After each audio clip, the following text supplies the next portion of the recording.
Welcome to the MMA Roundtable. It is the 27th MMA Roundtable, April 18th, 2013. Thank you so much for tuning in. We got a bunch to talk about, as always. It's been a jam-packed UFC month, and like every week this month, we got a card to review and a card to preview. That's Tough 17, that was last Saturday, and UFC on Fox 7, which is this coming Saturday. Also, a bit of news, and UFC 159's in like 9 days, so you know Rams is going crazy. Let's do it.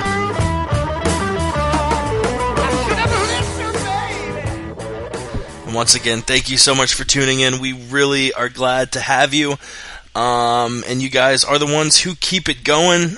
This is a conglomeration of the MMA podcast, MMA Mental, Word on the Street. And before we talk about this podcast, the MMA Roundtable, or the MMA podcast, let's pass it on to Ray. Ray, this has been a big week for MMA Mental. If you want to talk about our new partnership along with what MMA Mental is doing individually.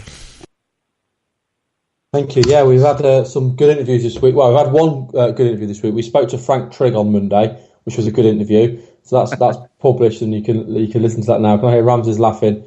And then I've just been trying to book some more interviews for next week. So I'm hopefully going to get Michael Mayday McDonald on next week and talk with his agent, which will be a good interview. Also Bubba McDaniel and possibly Zach Cummings as well. Yeah, and obviously we every week we get together and we join forces at our three shows. Jay started his own show this week, which is great. But also we're all now coming under as one banner. We're all teaming up with MMA Victor, which is a fantasy community site. We're looking to try and build a community site over there, and we're going to also have MMA Victor Radio, which is all of our shows combined as well, which we're all very excited about. Hell yeah. And Ramses, I know recently we have been pushing a campaign about how following the Aunt Jimmy Show on Twitter will change your life, but it still will change your life, but now not necessarily in a positive way, if you want to elaborate on that. Yeah, look, people, I'm at 985 followers right now, 15 away from 1,000. I cannot let that happen, because then it'll stop being the word on the street, it'll stop being underground, it'll be just mainstream. I can't go mainstream. So unfollow me on Twitter. The Aunt Jimmy Show on Twitter. You don't want to follow me. It'll be the end of you and me and everything that matters. That's the word on the street. Those are powerful words. I actually was on your most recent Tuesday podcast. It has been the Tuesday after Tough, but now that we didn't have Tuesday Tough, it's now just the Tuesday Word on the Street. Tell us about this past Tuesday's episode. It was a really, really good one.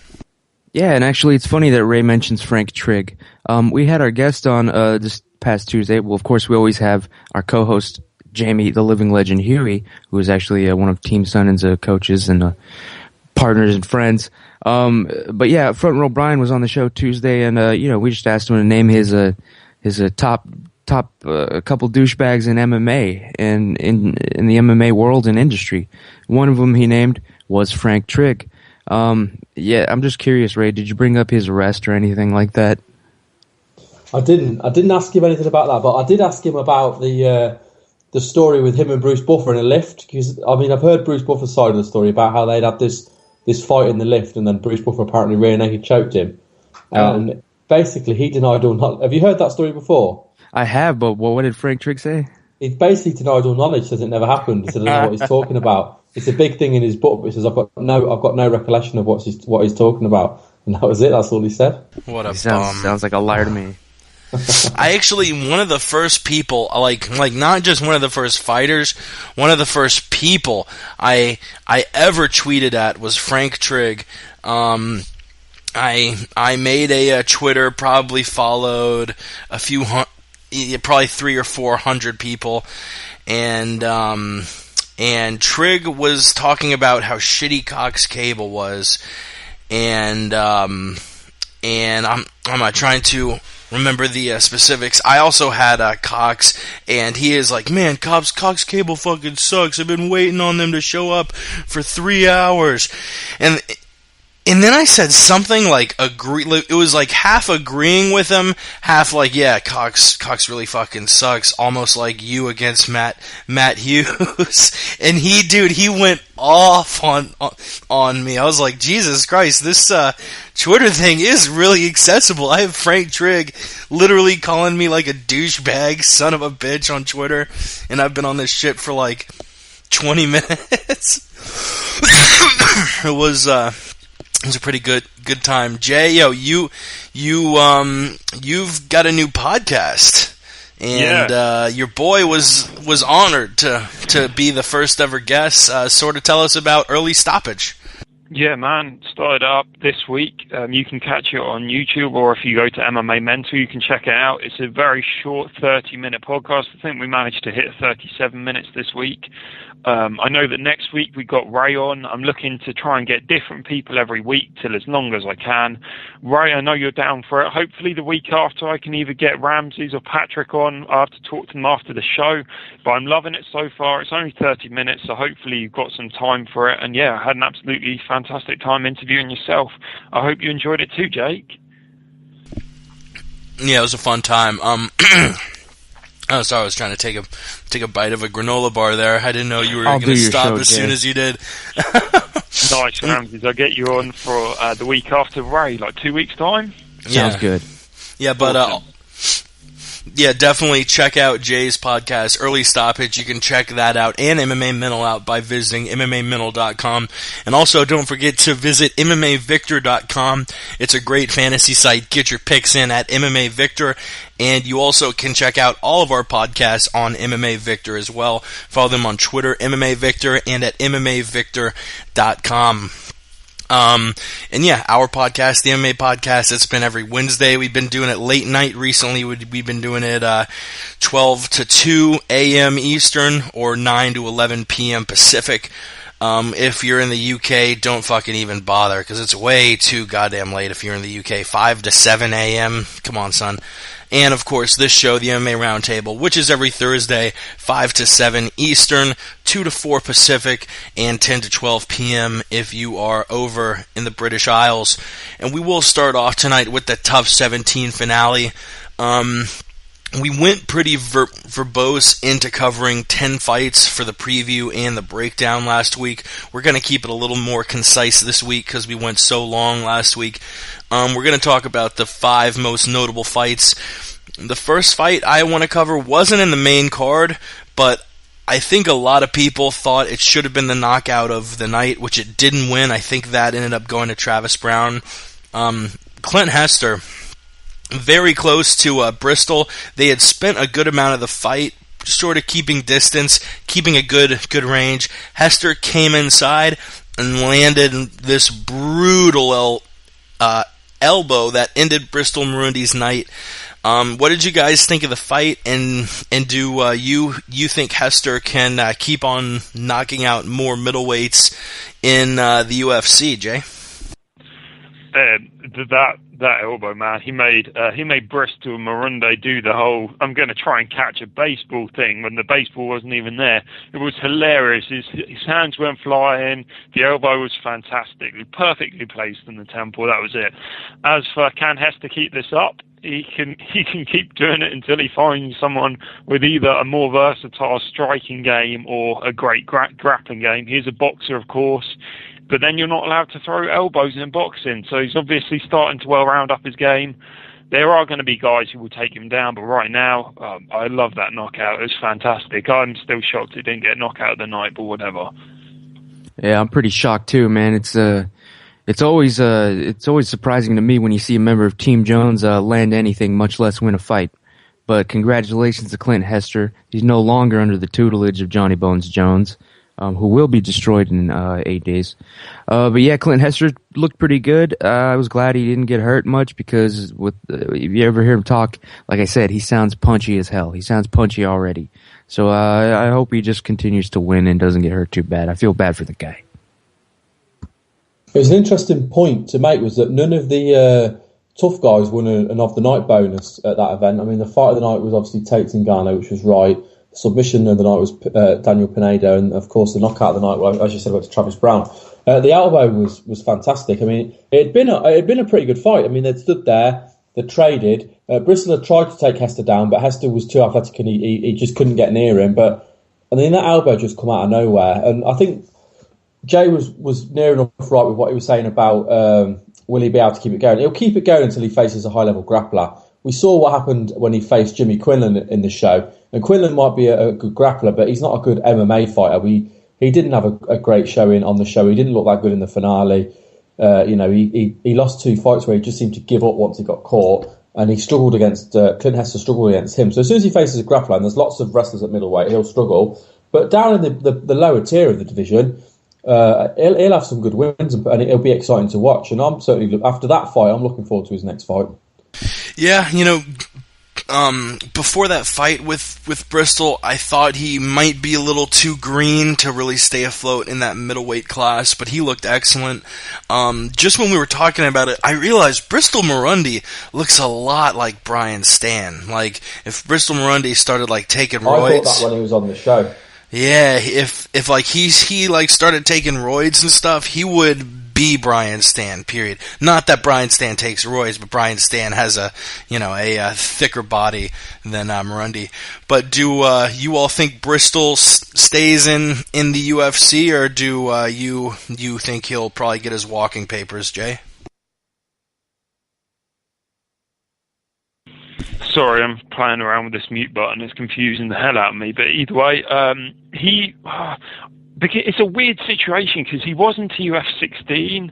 None of those guys got a chance, except for, of course, the finalists and the semi-finalists. And even then, we're down to 2 already. Will he stay? He's in a better weight class, but was that performance really worthy of it? He's doing well, but right now if they're cutting names like Paul Sass and John Fitch, you got to think he's got to go. Bristol Murundi, yeah, I think we're done here. I think we've seen all we're going to see out of this kid, especially after, not an embarrassing knockout, but just a devastating one. You go down to something like that. Not very many people are going to bet on you the next time around. So yeah, sorry, Bristol. I've got a different point of view. I think with short notice fights, he's done the UFC a favour. Because obviously the guy should have been facing Zach Cummings, and Cummings had to pull out with an injury. So he stepped up on short notice to take the fight. We obviously don't know how much notice because the fight wasn't announced till late on because of the show, obviously. But I think he'll get at least one more fight, and if he loses that, then he'll get cut. But obviously, TUF 16, it didn't do well at all. Dana White didn't like the attitude of the fighters and the fact they didn't bring it. And like Jay said, they brought 4 of the guys back. They already cut Manley after he lost to Magny, and there's obviously just the 2 finalists that are left now. So there's just them 2 of him. So yeah, I think he'll probably get one more fight. If he loses that, then he'll be gone. For sure. We will move on. The next fight we're going to cover, which was on the main card, was Travis Brown taking on Gabriel Gonzaga. Brown obviously coming off the lone loss of his career against Antonio Bigfoot Silva, where his knee sort of gave out. People don't really, or at least people I've talked to don't really give him too much for that loss because it was sort of a freak injury sort of thing. Gabriel coming off 3 wins, looking impressive. He lost twice back in 2010 to Junior Dos Santos and Brendan Schaub, which gave him the cut from the UFC. But he came back and he won his first 2 fights on his return, defeating Ednaldo Oliveira and Ben Rothwell. But he didn't last long against Travis Brown, getting knocked out with elbows. A minute 11 into the first round, 1-1-1-1-1. What'd you guys think of the fight? I think this puts Hapa back in the top 10. He's a generally young guy. If you think of all the guys in the heavyweight class now, he's 30. I'm really looking forward to him fighting an elite guy in his weight class because, man, I would have loved to see Brown versus Bigfoot without the injury because that would have been a hell of a fight. Jay, what'd you think of Gonzaga versus Brown? I have to agree, first of all, that Bigfoot versus Brown was going to be a barn burner. Next up, The knockout.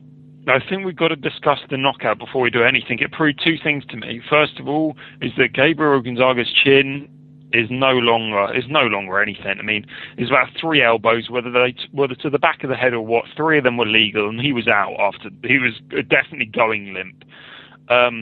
The real question is whether they're legal. I'm not sure. That's up to the commission. I think 3 of them weren't. 1 of them was hazy. The next 2 were illegal, but the 4th one put him out cold either way. The knockout was fantastic. It either shows how quickly Travis Brown, the power he's got between 2 feet or 1 foot. This shows a lot. The other thing is it really that powerful, or is it just Gonzaga's chin not being that good? It's a toss-up. It's a hard call. Oh man, this fucking fight. It was like a filler fight to me, man. It was great for what was it, a minute or 2 that it lasted. Fine, I was entertained, but come on, Travis Brown against Gonzaga. Who gives a crap about this fight? It's one of those fights where, nobody's gonna be talking about it, by the time this podcast is over. Just seemed like a setup for another fight. But while it was happening, it was entertaining to watch, and that's all I got on that fight. That fight played out the way I thought it was going to play out. I mean, obviously, I didn't go as far as to predict that Brown would win by elbows, but I mean, I predicted on MMA Victor that Brown would win round 1 TKO, and that's exactly what happened. Gonzaga used to be a very good fighter, and at one time he was one of the top guys in the heavyweight division, mainly before the UFC and Pride merged. But he hasn't been the same since he came back to the UFC. In his last fight against Rothwell, he looked awful, and he only won that fight because Rothwell looked even worse. So it wasn't really a surprise to me that Brown won the way he did. I don't read too much into the shots. From what I could see, they were legal. And some of the later ones were illegal. The fight was already over at that stage. The ref should have stepped in quicker. And I don't know. In this fight, I wouldn't necessarily question Gonzaga's chin, because I think a lot of those shots were to the temple. And I don't think you can say someone got a glass chin when they're being hit on the temple. That's just my view. But Travis Brown looked good, and he needed that win after the way the Silva fight went. I know he got injured, but that's not Silva's fault. That's down to Brown. Silva can only beat whoever's put in front of him, and that's what Silva's been doing. So, but a good win for Brown. Yeah, it was, and I'm very interested to see who the UFC gives him next. I have a feeling like he probably will get a top 10 opponent. The end of the fight did have a little bit of controversy, as did the fight that followed it. Travis Brown knocked out Gabriel, and before the referee could sort of separate them, Brown definitely did land a couple of shots to the back of the head of Gabriel. I think the first shot or 2 was like a shot at the ears, but then the last 1 or 2 before he got pulled off were illegal blows. Ramsey's on yesterday's podcast, you made a really interesting point that people on Twitter were saying, oh, he already knocked him out, so it doesn't matter, which is a very odd argument to be making. But the way I sort of see it, it's not like a Nick Lentz sort of thing where an illegal blow changed the outcome of the fight. So as far as that argument goes, I really don't, think it matches up. And if he hadn't finished the fight, that would have been probably a warning, at most a point taken away, which doesn't take away from the KO that Brown got. So I do agree, even though it kind of was on the ref for getting in there late, but I don't think Brown should be punished at all for those illegal blows. Jay, what'd you think about that whole controversy? I'm trying to double check the rules right now, because I think they're not. There's a whole debate about that it's not illegal if it wasn't deliberate. I think that's the whole saying. So I'm not too sure. I think you could rule a no contest, but I think he's out. And that was the reality of it. He's out, as I said, three landed. On the third one, his hand got lower, as if he was in a lot of pain. The fourth one was slightly to the back of the ear, and then and that's when he went out cold. The extra 2 were to the back of the head, but they weren't intentional, and he was already out. Well, he was already completely limp, as I saw it. Man, look, who gives a damn if he was already out? All right, if there's something, they should call it a late hit, and for a late hit, there should be a punishment. Look, if you score a touchdown in football, but then there's a fucking late hit penalty, they'll take away that fucking touchdown. All right, same thing should happen in MMA. They should have been ruled no contest. It was just egregious, those last two hits. I mean, especially, all right, so he was already out. That makes it even worse to strike someone who's already out in the back of the head. It should have cost him the fight, in my opinion. That's the word on the street. I love you, Ramses, but I have to disagree. And you're saying there about he's already out, he shouldn't throw strikes. It's not up to the referee it's not up to the fighter to stop the fight. It's up to the referee to be on top of it. And when the fighter goes limp, it's up to him to stop the fight. We've seen guys get hit many times after the bell's gone. Sometimes they do it deliberately. I mean, Dan Henderson admitted that he did deliberately when he fought Bisping. Sometimes they do it because they're caught in the mood and they keep fighting till the ref stops. So, with what Ramses just said there, then every strike that's thrown after the guy's unconscious or the girl's unconscious in now, because obviously we've got female fighters at the highest level, it should be deemed no contest. That's never going to work because there's no. Many... I'm saying every late hit that is a foul there should be a penalty for that. But surely so what so if somebody hits somebody after they've knocked them out, that's not foul then it's just if they hit them in the wrong place. Yeah, that's what I'm saying. If you're striking illegal blows that would have been illegal during the fight, after the fight when the person's already knocked out, there should be a penalty for that. So take a point away, give him a warning. Like, would you have deemed it a no contest then, even though he was already out from the legal strikes?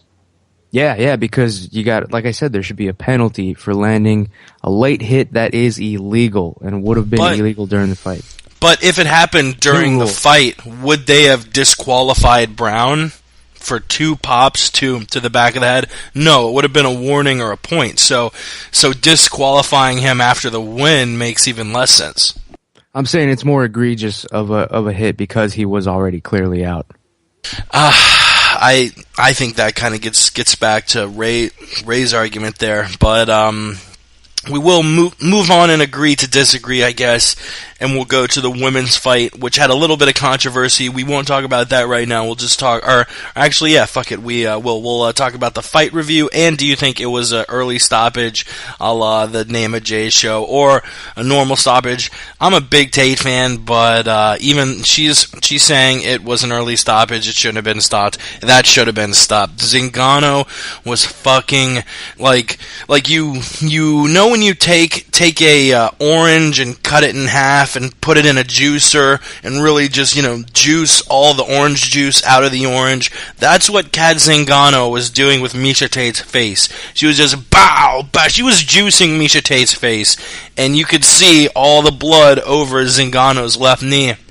Walking away after I was gonna say the ref, but it was Kim Winslow who ran in and stopped the fight. Miesha Tate was upset, which she obviously had reason to be mad about losing because she did win those first 2 rounds. If she could have survived the 3rd round, most likely would have won the fight. But Zingano, she's got some deadly Muay Thai and got Tate's back up against the cage, and Winslow stopped it as I think she should have. What did you guys think of the fight, and do you think the stoppage was an early one?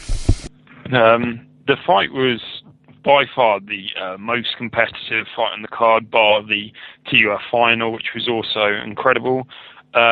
This deserved fight of the night. Was it early?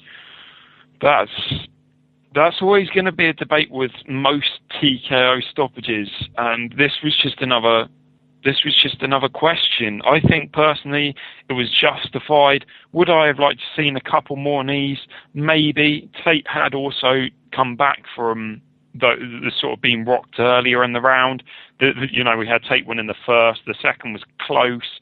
Zingano poured it on in the third. It was a great fight, but early stoppage. Man, we won't ever know. It was an early stoppage, all right?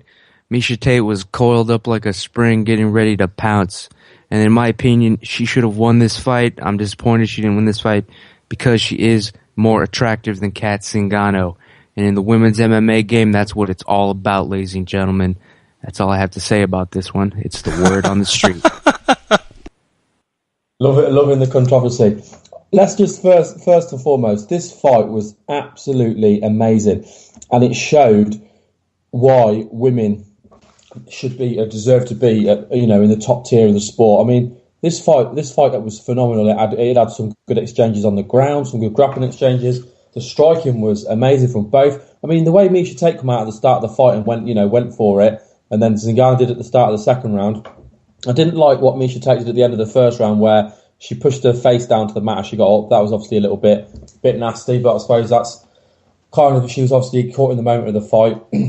With regards to stoppage, I thought it was an early stoppage, just because she was still standing and was still ready to fight back. They'd both been rocked during the fight and both come back from being rocked. I think if the fight had carried on, I think she probably would have been TKO'd. I think Zingano would have got the stoppage because the way she was throwing those elbows was brutal. But I do think it was probably a little bit early, but I still think it would have been stopped eventually anyway. But I'm glad this fight won Fight of the Night. This whole card was good. It was a really, really solid card from top to bottom. From what I remember, there wasn't one boring fight on the whole card, but this definitely stole the show. It definitely did, yeah. On mixedmartialarts.com, the little mobile app, whenever it loads, it always shows a image from the main event of the most recent UFC card. And I actually noticed, looking at it recently, oh, hey, this is the first time they haven't used the main event fight. They used the picture of Zingano bashing up Tate just because it was so visceral and such a great fight. And yeah, I definitely see what you all are saying about Tate. She definitely was ready to shoot that takedown, and I do see that argument. I don't think it's an invalid one, but after Zingano, landed those first couple knees, I actually stood up and went, "Oh, end it!" Talking to Winslow, like, "Stop it!" And then Zingano waited another second or two and landed another one flush, and that's when Winslow ran in.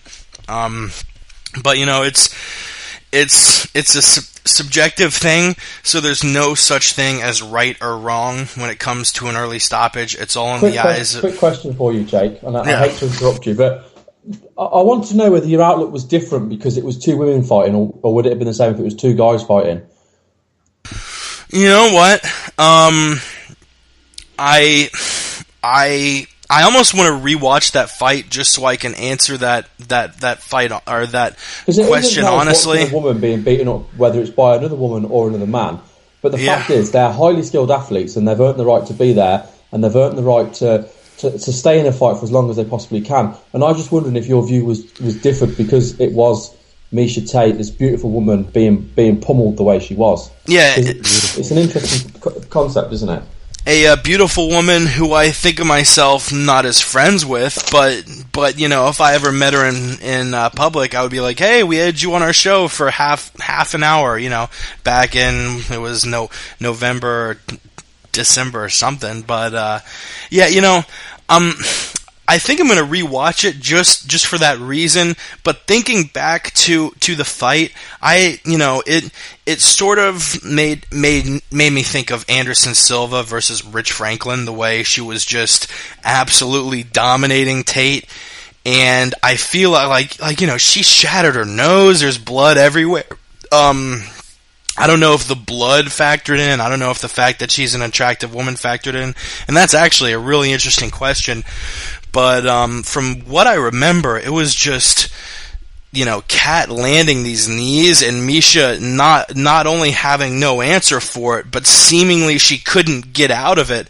So I think Zingano landed at least 3 or 4 knees, and they weren't just knees, they were flush knees that cracked Miesha's face. I think after 3 or 4 of those, I don't care who you are, it isn't like punches from the top where you can land 9 or 10 before the ref jumps in there. Knees are probably, if we ever see a death in the cage, I have a feeling it's going to be from a knee. Knees, it is the most deadly weapon you've got, and after 3 or 4 of those, Miesha was so fucked up. But no, I'm definitely going to re-watch it and give you an answer next week, because that's an interesting question. But we will move on to Kat Zingano versus Ronda Rousey, who will be coaches opposite one another on Tough 18, the contestants being men's and women's bantamweight. That'll be really interesting to see. I've only seen one interaction so far between Kat and Ronda, and that was Kat tweeting at Ronda saying, hey, from competitor to a competitor, you think I could have all the early training times at Tough, because my kid's going to be in Vegas and I want to be home early enough to feed him and put him to sleep every night. That would be really awesome, Ronda. Thanks. And Ronda's response was, yeah.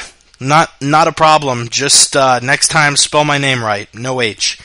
And it seems like a pretty congenial conversation so far, but outside of the smack talk, which I'm sure we'll see a little bit of as the fight gets closer and closer, what do you guys think of the matchup of Ronda Rousey taking on Kat Zingano?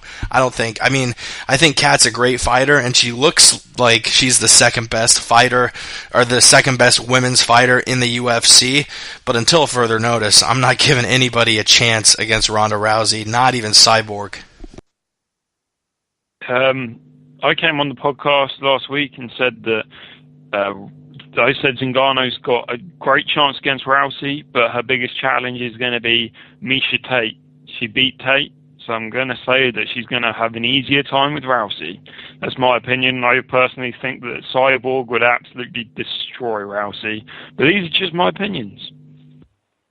Man.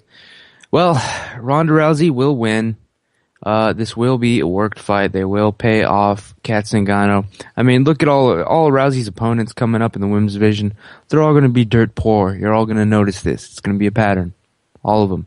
They're going to need the money. UFC is going to be like, you're not just doing this for you. You're doing this for the good of women's MMA, because they know Ronda sells tickets, keeps it popular. They're gonna. Kat Zingano's got a payday coming up, not a fight. That's the word on the street. Just want to say, shout out to Yayo MMA 145, Yayo the Truth. He has said, Jake, stop over-exaggerating on the knees. And that's coming from one of our listeners. Are you serious? Dude, watch that fight again. Kat's left knee is fucking covered in blood. Give me a break, Yao. I gotta say, you said the first death in the UFC would likely occur due to a knee. In your opinion, I think so. Nah, dude, it's gonna be one of those suplex head spikes, like we saw with Khabibov, and who else pulled one? Nasty they are. Yeah. Dan Severn back in the old days did them as well, didn't he? Famously. Yep. Yeah, and we saw one recently. The Khabibov one was a couple months ago. Yeah, and then, oh man, there was a really Does anyone remember the old classic one of Kevin Randleman and Fedor Emelianenko? Where Kevin Randleman literally planted him on his head. If you haven't seen that fight, you've got to find that fight and watch it. I mean, it was literally straight on his head and his neck. And the irony was, Fedor got up and won the fight. You've got to see that. I'll find the link and send it to you. It was the nastiest head spike I've ever seen in MMA. Honestly, check that out, man. And Rampage used to do that shit all the time. Yeah, Rampage slammed Ricardo Arona famously and knocked him out. You guys are missing out on one that broke a guy's neck. I can't remember who it was against, but it was Travis Fulton. I remember that one. Yeah, the guy, it broke his neck. He was in a wheelchair after it. Fedor versus Roundleman and all that. The guy is still in a wheelchair now. I'll try and find... There was a big weight discrepancy between those guys. Well, I'm sure he was outweighed by 30 or 40 pounds, so of course he was able to get underneath him and slam. It was a horrible suplex. I remember watching it. I can't remember. It was kickboxer. Oh, man. I'll try and find the name for you guys. That literally, the guy broke his neck. He was out cold. Go through Travis Fulton's record. 248 wins later. I'll try and find it for you guys. Yeah, going back to the original question about Ronda and Kat, I watched a training video today as well about showcasing some of the female tryouts, and it just gets you so excited for the show. There's some really big names that have gone for the tryouts, some really established women obviously trying to get their way now into the UFC. But I noticed one of the ones was Tara LaRosa, who we spoke to recently. There were some really big names on there, and I personally can't wait to watch the show. I think it's going to be a fantastic season. Obviously, Tough 17 was a fantastic season. But with regards to Rousey Zingano, I mean, Rousey's an absolute beast, and what she does, she's been very effective. But Zingano looked big. Zingano looked big as a bantamweight, and I'm definitely interested to see the fight. I mean, Rousey Carmouche was a great fight. Zingano and Tate was even better. But I personally can't wait to see Rousey versus Zingano. For sure, yeah. It's definitely going to be, in my opinion, Ronda's biggest test of her entire career. So far it's been Miesha Tate, and we saw pretty unequivocally that Kat Zingano had the tools to beat Tate, so it'll be interesting to see what plays out. And if anything, if Kat can get Ronda out of the first round, because Ronda's never had a corner speed. She's never been in a second round of a fight, so it'll be interesting to see how far she's stretched out. Co-main event, we had Kelvin Gastelum and Uriah Hall, and I've been gloating ever since. My boy Kelvin Gastelum upsets Uriah Hall. What'd you guys think of the fight? First of all, I just want to say I did find the fight. It was Travis Fulton versus Jeremy Bullock. Guys, go away and watch that fight. Anyway, back to the main event. I heard that Kelvin Gastelum won by one takedown. It was a fantastic fight, but Hall just didn't let his hands go, and that was really what cost him. I don't know. I don't know what was going on, but Kelvin is a scrappy dude. We spoke about it on our podcast. Me and Jake both picked Kelvin to pull off the upset, and he did it. That just proves that a lot of people were predicting this Kelvin kid to do it, because he was the underdog. He was always the underdog, and he looked fantastic, and he's dropping to welterweight, and I'm excited to see how he does there. This was a damn good fight. I've been saying it since it happened, and before it happened, I had the fight as a draw, and I believe that it actually was a draw. I think it was dead even between these two. It should have gone to that fourth round. It's a damn shame that it didn't. People got robbed. Who knows what would have happened, but I'm glad KG won. Shout out to Kelvin Gastelum. I know you're out there, cocksucker. Good work. But yeah, Uriah Hall, man, it looked all right in moments, but yeah, he was just way too fucking nervous. Watch the fight again. He was trembling. I feel bad for the guy, but they put on a good fight. Good tough finale. Definitely.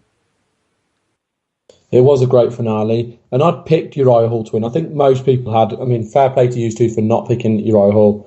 But at the same time, I'd picked Uriah Hall to win, but I wanted Calvin to win just because he'd had such a good run on the show, and he kind of went under the radar.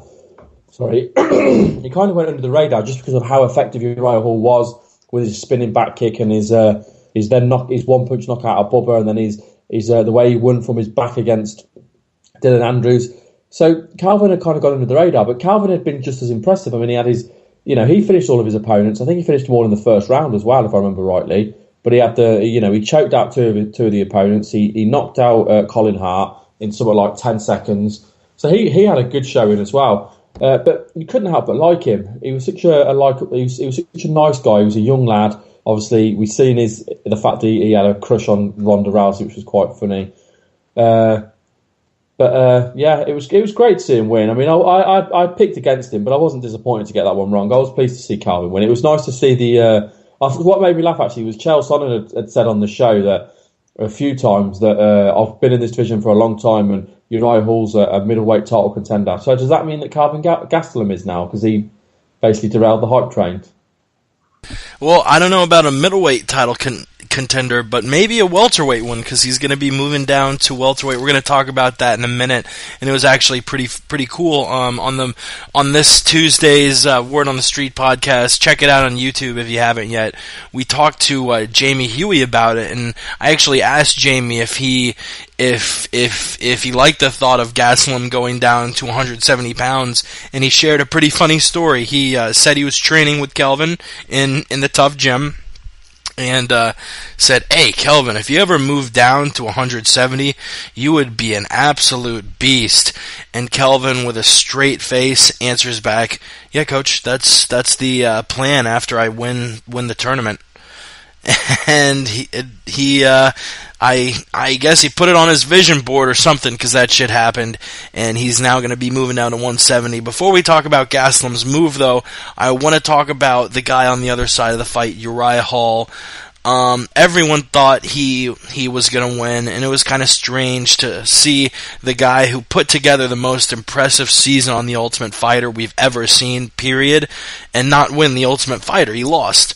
He said afterwards that he was just trying to have a little bit of fun in there, and that sort of was his issue. He never really got his mind into the tough beast mindset. What was the deal with Hall? I mean, I don't know. You have months and months to get ready mentally for the fight. I don't know what the issue was. Jay? I don't have an answer, so I'm going to take the easy route and pull a Ramses. No offense, Ramses, but I think it was a bit of a conspiracy. He's probably, if he gets the Ultimate Fighter finale contract, that you say you're stuck. It's all about the contract. You are stuck in that 16,000 per fight, per win, and you've got to stay with that for about 3 or 4 years. Maybe Uriah just thought, I don't want that. I'll lose this. Take 4 or 5 fights for $8,000, and after that, bump up the money. I don't know what was in his head, but maybe it was a strategic one. He didn't lose badly if he was trying to have fun. Is it because of the money? He didn't look like... there's no fun having a loss next, I don't know. It's a weird one. Yeah, poor Uriah Hall. It was definitely just classic stage fright. I mean, and, it was the media's fault for hyping him too much. There was too much hype behind him, and he knew about it, unfortunately. And, he goes into this fight. He knows people are expecting the second coming of Christ. And that'll weigh on anybody, especially when there was so much at stake. And it looks like he traded his ass off, looked damn good, physically. But something wasn't getting put together there mentally in the prep for the fight. Someone should have had a talk with him fight week, just put something into his head. It looks like he didn't ever have one of those moments. He was just kind of pushed through this media appearance, this one, that, all these praises until finally, before you know it, before someone gets a chance to just talk to him for real about what he's about to do and how he should have his head on straight. Before that can happen, he's already getting pushed out into the damn walkout, heading towards the cage. He was trembling. Look at it again. It was pretty scary to watch him walk in there because I could see it all over his face. But yeah, he didn't do too bad. I mean, they fought to a draw, in my opinion. That's the word on the street. It was a good fight. I don't look too much at what did Uriah Hall do or not do, and put the credit on what Calvin Gastelum did. I mean, he got in there, he fought close to him. He didn't give him the kicking range. He worked on getting him down when he could. We always knew that Calvin had the advantage if he did take him down. It was a very, very good fight. I thought the decision went the right way. I think Uriah is going to come back and probably have a more successful career than Calvin, probably. But Calvin at 21, who knows? His potential is endless. But I think there's going to be quite a few guys from that show that we'll see have a good run. I was pleased to see Luke Barnett get a win and move his way into the UFC as well. So I'm looking forward to seeing quite a few of those guys have a bit of success. Yeah, Luke Barnett, he might, probably he and, forgetting the other name of that freakishly tall middleweight. But yeah, at 6'6", he's probably either the tallest guy in the 185-pound class, or maybe tied. Isn't Cormont super tall? I'm thinking of somebody. Grove's pretty tall as well, isn't he? Grove's 6'6". True, but Grove's probably fighting in back alleys in Honolulu or something, right? Yeah. You said middleweight division. You didn't say UFC middleweight division. Oh, true. Yeah, let's talk about Gastelum moving down to welterweight. We just talked about that. What the fuck? Sorry. Let's move on to the main event. Sorry, I usually keep a little pointer at whichever topic we're at, and I was like, I think we talked. Oh no, we definitely did talk about it. I'm retarded. The main event, Uriah Faber defeating Scott Jorgensen. I don't think many people gave Scott Jorgensen a chance. Faber, I kind of interesting stat, Faber has never lost in a non-title fight in his entire career. And he kept the streak going against Scott Jorgensen and will likely get a title fight either next or if he wins again in his next fight. But in his last 5 title fights, 0-5. So, there's definitely a line there between his title fights and his non-title fights. What did you guys think of the fight, Jay? I can't stand this Uriah Faber dude. He won. I wasn't impressed. That's just my kind of summary. As for Faber, what he does now, I'd personally, if I was Dana White, he's always going to be, it just looks like he's always going to be number 3. Maybe it's something personal. I just don't like the dude, so I watched the fight, but I didn't enjoy watching it. He won. If I was Dana, I'd say, look, you were incredible at 135, but in order to get that title shot, I want you to go to 145 and get a win there. So then if he does lose another title fight, instead of hanging around this 135 division where he'll defeat any contender upcoming, and then they'll miss him out like McDonald and Wineland have done because everybody knows he'll beat them. If he loses again to Barrow or Cruz, he should just go up and stay there. I mean, Faber versus Edgar is a fantastic fight in my opinion, so maybe he should get his title shot fighting in the 145 division. It's more interesting in my opinion, and I like that idea. Yep, I'm with you, Jay, man. What's up, Jake? With you like Faber at 145? Me? Jay? Yeah, I want him to get a title shot at 140. I want him to get a title shot at 145 and then go back down, so that you've got the option to send him back up there when he loses this title shot again. Because I don't see him beating Barrow, I don't see him beating Cruz. All I see is him beating contenders. So once he's lost this title shot against Barrow, then he'll have lost to both champions twice or whatever. So then he'll have to stay back at 145 unless he wants to stay his career at 135 and just look like a fool. One of the points we actually got to yesterday on the MMA podcast, which was pretty interesting, our buddy K-Pro texted in, and sort of after we wrote off Faber saying that there wasn't really much of a chance he would ever get a UFC belt, our friend K-Pro from the MMA Playground tweeted in, or texted me actually, and made an interesting point, saying that if Jose Aldo beats Pettis, he's going to move up to 155 pounds. Renan Barao has said on many occasions that if Aldo moves up, he's also going to move up. He's said the cut to 135 pounds is very stressful. It's the worst part of fighting. It's the worst part of his fight camp and makes him very neurotic leading up to a fight. And the only reason he's not fighting at 145 pounds is because he's not going to fight his friend and teammate Jose Aldo. But if Aldo moves up, Barao will likely move up. Cruz had just had a very, very sketchy injury. He tore his ACL, had an ACL replacement that ended up freakishly being botched, and his body basically rejected the new ACL they put in, and he needed basically 2 surgeries spaced out, I think 6 months. That could easily derail the career of Dominic Cruz. And if Barao leaves the bantamweight class and Cruz isn't able to keep up his reign at the bantamweight class, that seemingly opens the door for Uriah Faber to be the bantamweight champion as long as he can stay healthy and outlast other people in that class, because other than Cruz and Barao, I think most of us would agree that Faber is the best bantamweight in the UFC. Jay, did you want to touch on that before we get to Ramses? Sort of that thought process, which I had never really thought of until Kyle texted me last night during the show. Yeah, it's interesting. As for Cruz, I think I've said it on this show before. I think him fighting Faber, Barao, either of them, that's torture. It'd be the equivalent of any professional athlete going straight into the final of an event, coming off not fighting in over almost 2 years, fighting off 2-3 injuries. he won't be top 10 coming into his first fight. I mean, even GSP didn't look top 10, he didn't look as on top of his game as he has done in the past. Find somebody like Barao or Faber, they're going to hurt him. Just like Carlos Condit hurt GSP. They're going to test him. I think it's unfair. I think Cruz is out. Cruz either needs to consider retiring or hanging up the belt and fighting a top 10 guy in return and then getting his title shot back.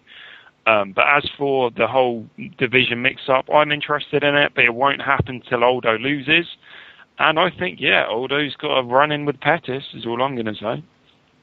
Man, I'm done with Uriah Faber and him getting his title shots handed to him. I'm done with him, with his troll-like appearance, troll-like body and features, looking like Quasimodo. I'm done with you, you leprechaun. You cast member of the movie Willow. This fight, of course, was a work. I don't even know if it's music time or not, guys. But this fight was a damn tragedy to watch. It was however many rounds of sparring, just like I predicted. I told you these cocksuckers had the same manager, and at least they didn't charge us to watch this fight. I think this fight was just a piece of shit. They took it easy on each other. Jorgensen kept giving up his back repeatedly, begging for it. The music has been going for a while, by the way. Oh, okay, great. Yeah, Jorgensen gave up his back time and time again. All right, and then Uriah Faber would threaten with a choke, and then he'd kick out of it. Just like in professional wrestling, like in the WWE. Like I said, Scotty Jorgensen, Uriah Faber have the same fucking manager. If you're their manager, what are you gonna do? You're gonna tell your two moneymakers to take it easy on each other, live to fight another day, shit. And what else? Oh, Uriah Faber comes out and admits that his hands are just shot to hell. They've been hurting since the last fight, which I've been trying to tell you guys. I have told you guys before. He's got glass hands. He's got a serious problem. The last fight, his hands were wrapped up to high heaven. It was ludicrous. You'll never see Uriah Faber throw another power punch again in his career. I personally think he's done, but he keeps getting handed these setup fights. Just tossing his damn face. It's bullshit. I'm done with you. This fight was a work. It was rigged. The outcome was predetermined. Of course, Uriah Faber has to win, and he did with a submission. Was rear naked choke or some crap, a tap out. That's usually that's how most works end, in that exact fashion and finish. That's the damn word on the street, people. Some sad shit here. I thought it was a good fight. Seems funny saying after that, but I enjoyed the fight. Thought it was pretty good. They both went for it. I thought it was back and forth. I mean, I thought Faber would win. I didn't think he would go 4 rounds, which obviously it did. But with regards to what happens next with Faber, I think Faber's not going to go up to 145. He obviously cut to 135 because he wasn't cutting it at 145. He wasn't. After he'd lost a few fights, the fighters there were too big for him, so that's why he's dropped down. If Henan Brow goes back up, that opens the division back up. Not back up. If Henan Brow goes up to 145, that opens that division up, because I actually think at this moment now, if Dominic Cruz was to come back and face Uriah Faber as his first fight, like Jay said, I think Faber would beat Dominic Cruz because of the layoff and because of the nature of his injury. You've got to remember they fought. I believe they fought twice, and they're both razor close. But Faber won one of them, so Faber's definitely capable of beating Dominic Cruz. With regards to what happens next, if division stays the same, I'm in the process at the minute of trying to book an interview with Michael McDonald, which is obviously he's really relevant to the bantamweight division.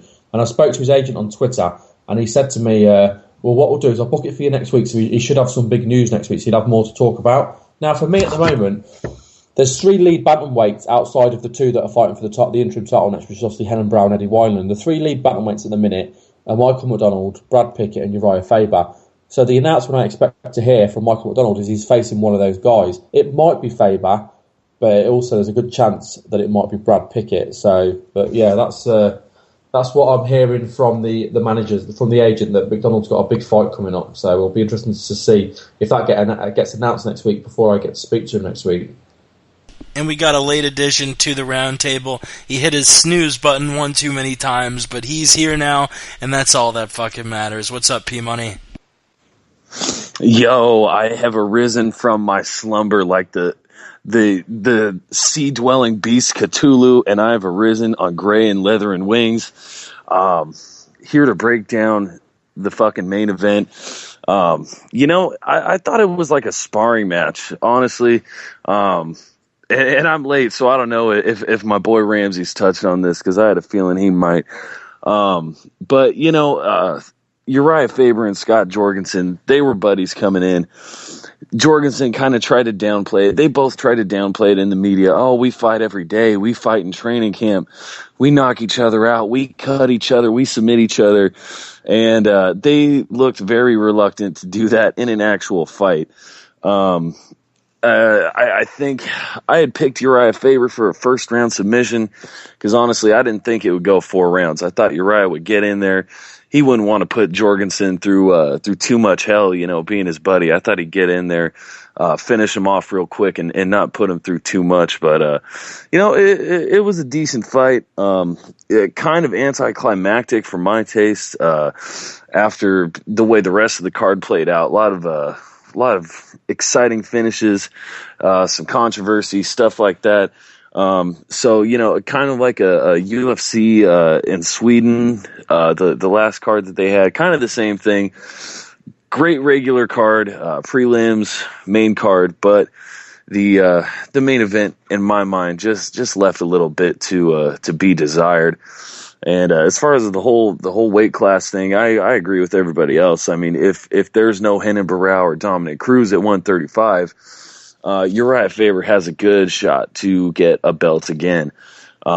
McDonald and Pickett are tough tests. I don't think Pickett and Faber have ever fought, and I know McDonald and Faber haven't fought. And those guys are really those are good fights for Faber if he could get through either of them. And of course, if the whole weight class shakeup happened, I think Faber has a shot at getting the belt. For sure. Faber's one of these guys, probably the top guy now in the UFC who's never gotten a belt. I mean, thinking about his run in the WEC, that was probably the most historic run we saw in the WEC. Actually, definitely the most historic run we saw in the WEC. Actually, I got into MMA around 2008 watching the WEC. He sort of was the main guy who brought me into MMA, being interested in it during that title run. So me personally, I would really love to see him get a belt. One bit of news before we get to Guess That Tweet, which is hosted this week by Jay. Dana White, 100% cured from many years disease after a stem cell procedure.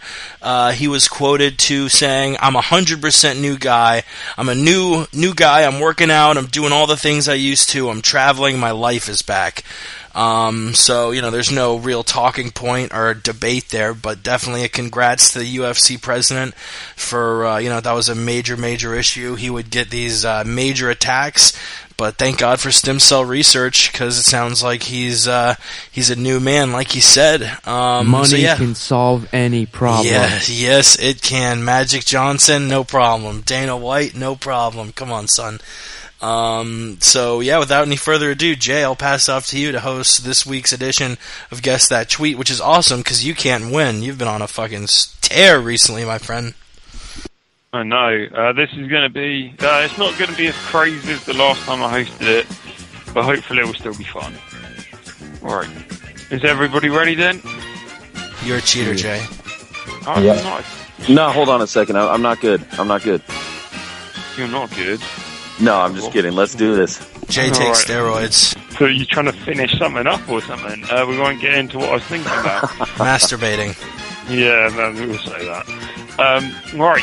Question number 1. Well, tweet number 1 we'll go with. I feel much safer now knowing that if something does happen, I'm in the emergency exit row. # follow me. As in, follow me, follow after me. And there's a picture of this person on an airplane next to the emergency door. So was it either James Head, Ken Shamrock, Stefan Struve, or Benson Henderson? I think that's I don't even know. Oh, Jake sorry. up Yep. first. Sorry. I was thinking Ramses was first for some reason. It was Benson Henderson and who else? Benson Henderson, Stefan Struve, Ken Shamrock, and James Head. One of those was in the emergency exit, right? Man, I really want to pick James Head because I know you're hard for him. I'm thinking Stefan Struve though, because I'm thinking he's sitting in the exit row because he needs more leg room. I'll go with James Head. He's a bastard. Will you read me the tweet and the people again, please? Yeah, sure. I feel much safer now knowing that if something does happen, I'm in the emergency exit row. Hashtag follow me. And then the list of people are James Head, Ken Shamrock, Stefan Struve, and Benson Henderson. It's a real strange mix of there's just no connection between any of the fighters at all. I'll go for Benson Henderson, but it is just a guess. Starting off with a tough one. Ken Shamrock, I'm thinking he might be the curveball in this. Oh, Jesus Christ. Benson Henderson, well, he's not tweeting about Jesus Christ, so I don't know that that's him on this one. I wanted to say Stefan Struve. Gosh, okay, I'm going to go ahead and I'll roll with Ken Shamrock. Patrick, you do like the curveball, don't you? It was not Ken Shamrock. It was not Benson Henderson. So it's either going to be the tall guy or the guy I follow. And of course, I'm always going to follow him. Hence the hashtag follow me. It was indeed James Head. You son of a bitch. Ramses takes the early lead. All right, the next one. I don't know whether you guys have heard about it, but Nate Diaz is actually, after this fight, he's going up to 170. So somebody was able to tweet about this quite early. The tweet is, Nate Diaz at 70 is moronic. Move up in weight division where vertically everyone is a strong wrestler when you can't wrestle a lick. Now, who said this? Was it Rory McDonald, Joe Rogan, Front Row Brian, or Frank Shamrock? Well, Jay, I love the curveball. I swing and miss at it and strike out swinging just about every time. It's consistent. Jesus. I agree with whoever tweeted this. This is just, why was he going to move up? You know what? I'll go with Frank Shamrock this time. I'm going to go with Ramsey's guest, Front Row Brian. I'm not exactly 100% sure, but yeah, I'm also going to go with my personal friend, Brian. Yeah, Rogan definitely didn't say it. Rogan never talks shit about fighters. Frank Shamrock, Rory McDonald, I was actually expecting a British person because when you said I can't wrestle a lick, I was like, alright, that's definitely a term, a phrase they use in the UK, so it's somebody from over there. And it's all Americans or Canadians. Almost makes me want to lean toward Rory because they say weird shit up in Canada, but I'll stick with Ramses and Ray just because the bulk of the message sounded like something coming from FRB. I was actually going to put Michael Bisping in for Rogan, which means it was not Joe Rogan. It was not Rory McDonald. It was not Frank Shamrock. It was indeed Front Row Brian. And yeah, shout out. Yeah, nice. Had to get him in. Right, the next one, we're going to get a bit tougher now. Right. Snakes on a plane? How about snakes on a hike? I saw this one and charmed him for a minute before I let him go. Hashtag love nature, hashtag California. Basically, this person is holding up a snake and yeah, he's just charmed a snake. I'm sure that's an innuendo for you. Right, it was either Ian McCall, Jesse Taylor, Ken Shamrock, or Frank Shamrock. Whew. It's obviously someone living in California. You've been throwing the Shamrocks out there a bunch, which makes me think it's one of them. Frank Shamrock, why not? I'll go with stupid Ken Shamrock, why not? I'm going to go for Ian McCall. I'll go with McCall. Right. Well, it was not Jesse Taylor. It was not Ian McCool. It was not Ken Shamrock. Yeah. It was Frank Shamrock. Yeah. So I think that's the end of the Shamrocks. I've said their names too many times, and I can't give a fuck about them. Right. The next. They are one. cunts. Yeah, exactly. But I decided to make it interesting and have them in this one. Right. Next tweet. Is there a fetish for watching people eat? Was it Felice Herrig, Daniel Cormier, Nick Ring, or Joseph Benavidez? Well, I'll go with Joseph Benavidez. It's a complete guess, but I'll go with Felice Herrig. I also had an inclination for Joseph Benavidez myself. I unfollowed him because he just stunk on Twitter, but that sounds like him. I think I remember seeing this tweet, which I'm glad I'm going last because I can say it. And when you said Felice Herrig, I think I remember seeing her tweet this out, so I'm going to go with Herrig. It was not Nick Ring. It was not Daniel Cormier. It was not Joseph Benavidez. It was indeed Felice Herrig. So I don't know what the scores are like. Who is that? It's a Bellator Strikeforce 115 Women's fighter. pounder. She's sexy. Jesus Christ. So this is the last round of regulation. Patrick is doing very well with the big zero. Yep, so it's 3-2-2, so Ramses and Ray, you have to pick an answer different than me, and I'll go first. Right, okay, well I hope I got a good one then. Well, yes, it is a good one. I managed to find this one. Right. Has anybody tried this? ? I wonder what it does. And it is a picture of a protein shake mix called horny goat weed. Was the person who discovered this Stanislav Nedkov, Reza Madadi, Akira Khorasani, or Khabib Nurmagomedov? I've definitely heard of it. I think I've seen it in the States. I know you love Reza and Akira. I'll take Reza. Why not? Oh wait, no. You know what? I'll switch it up last minute and take Akira. Bam.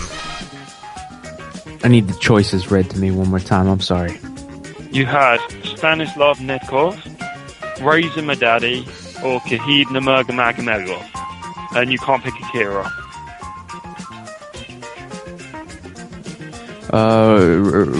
Rizzo Madadi. Right? This is a difficult one.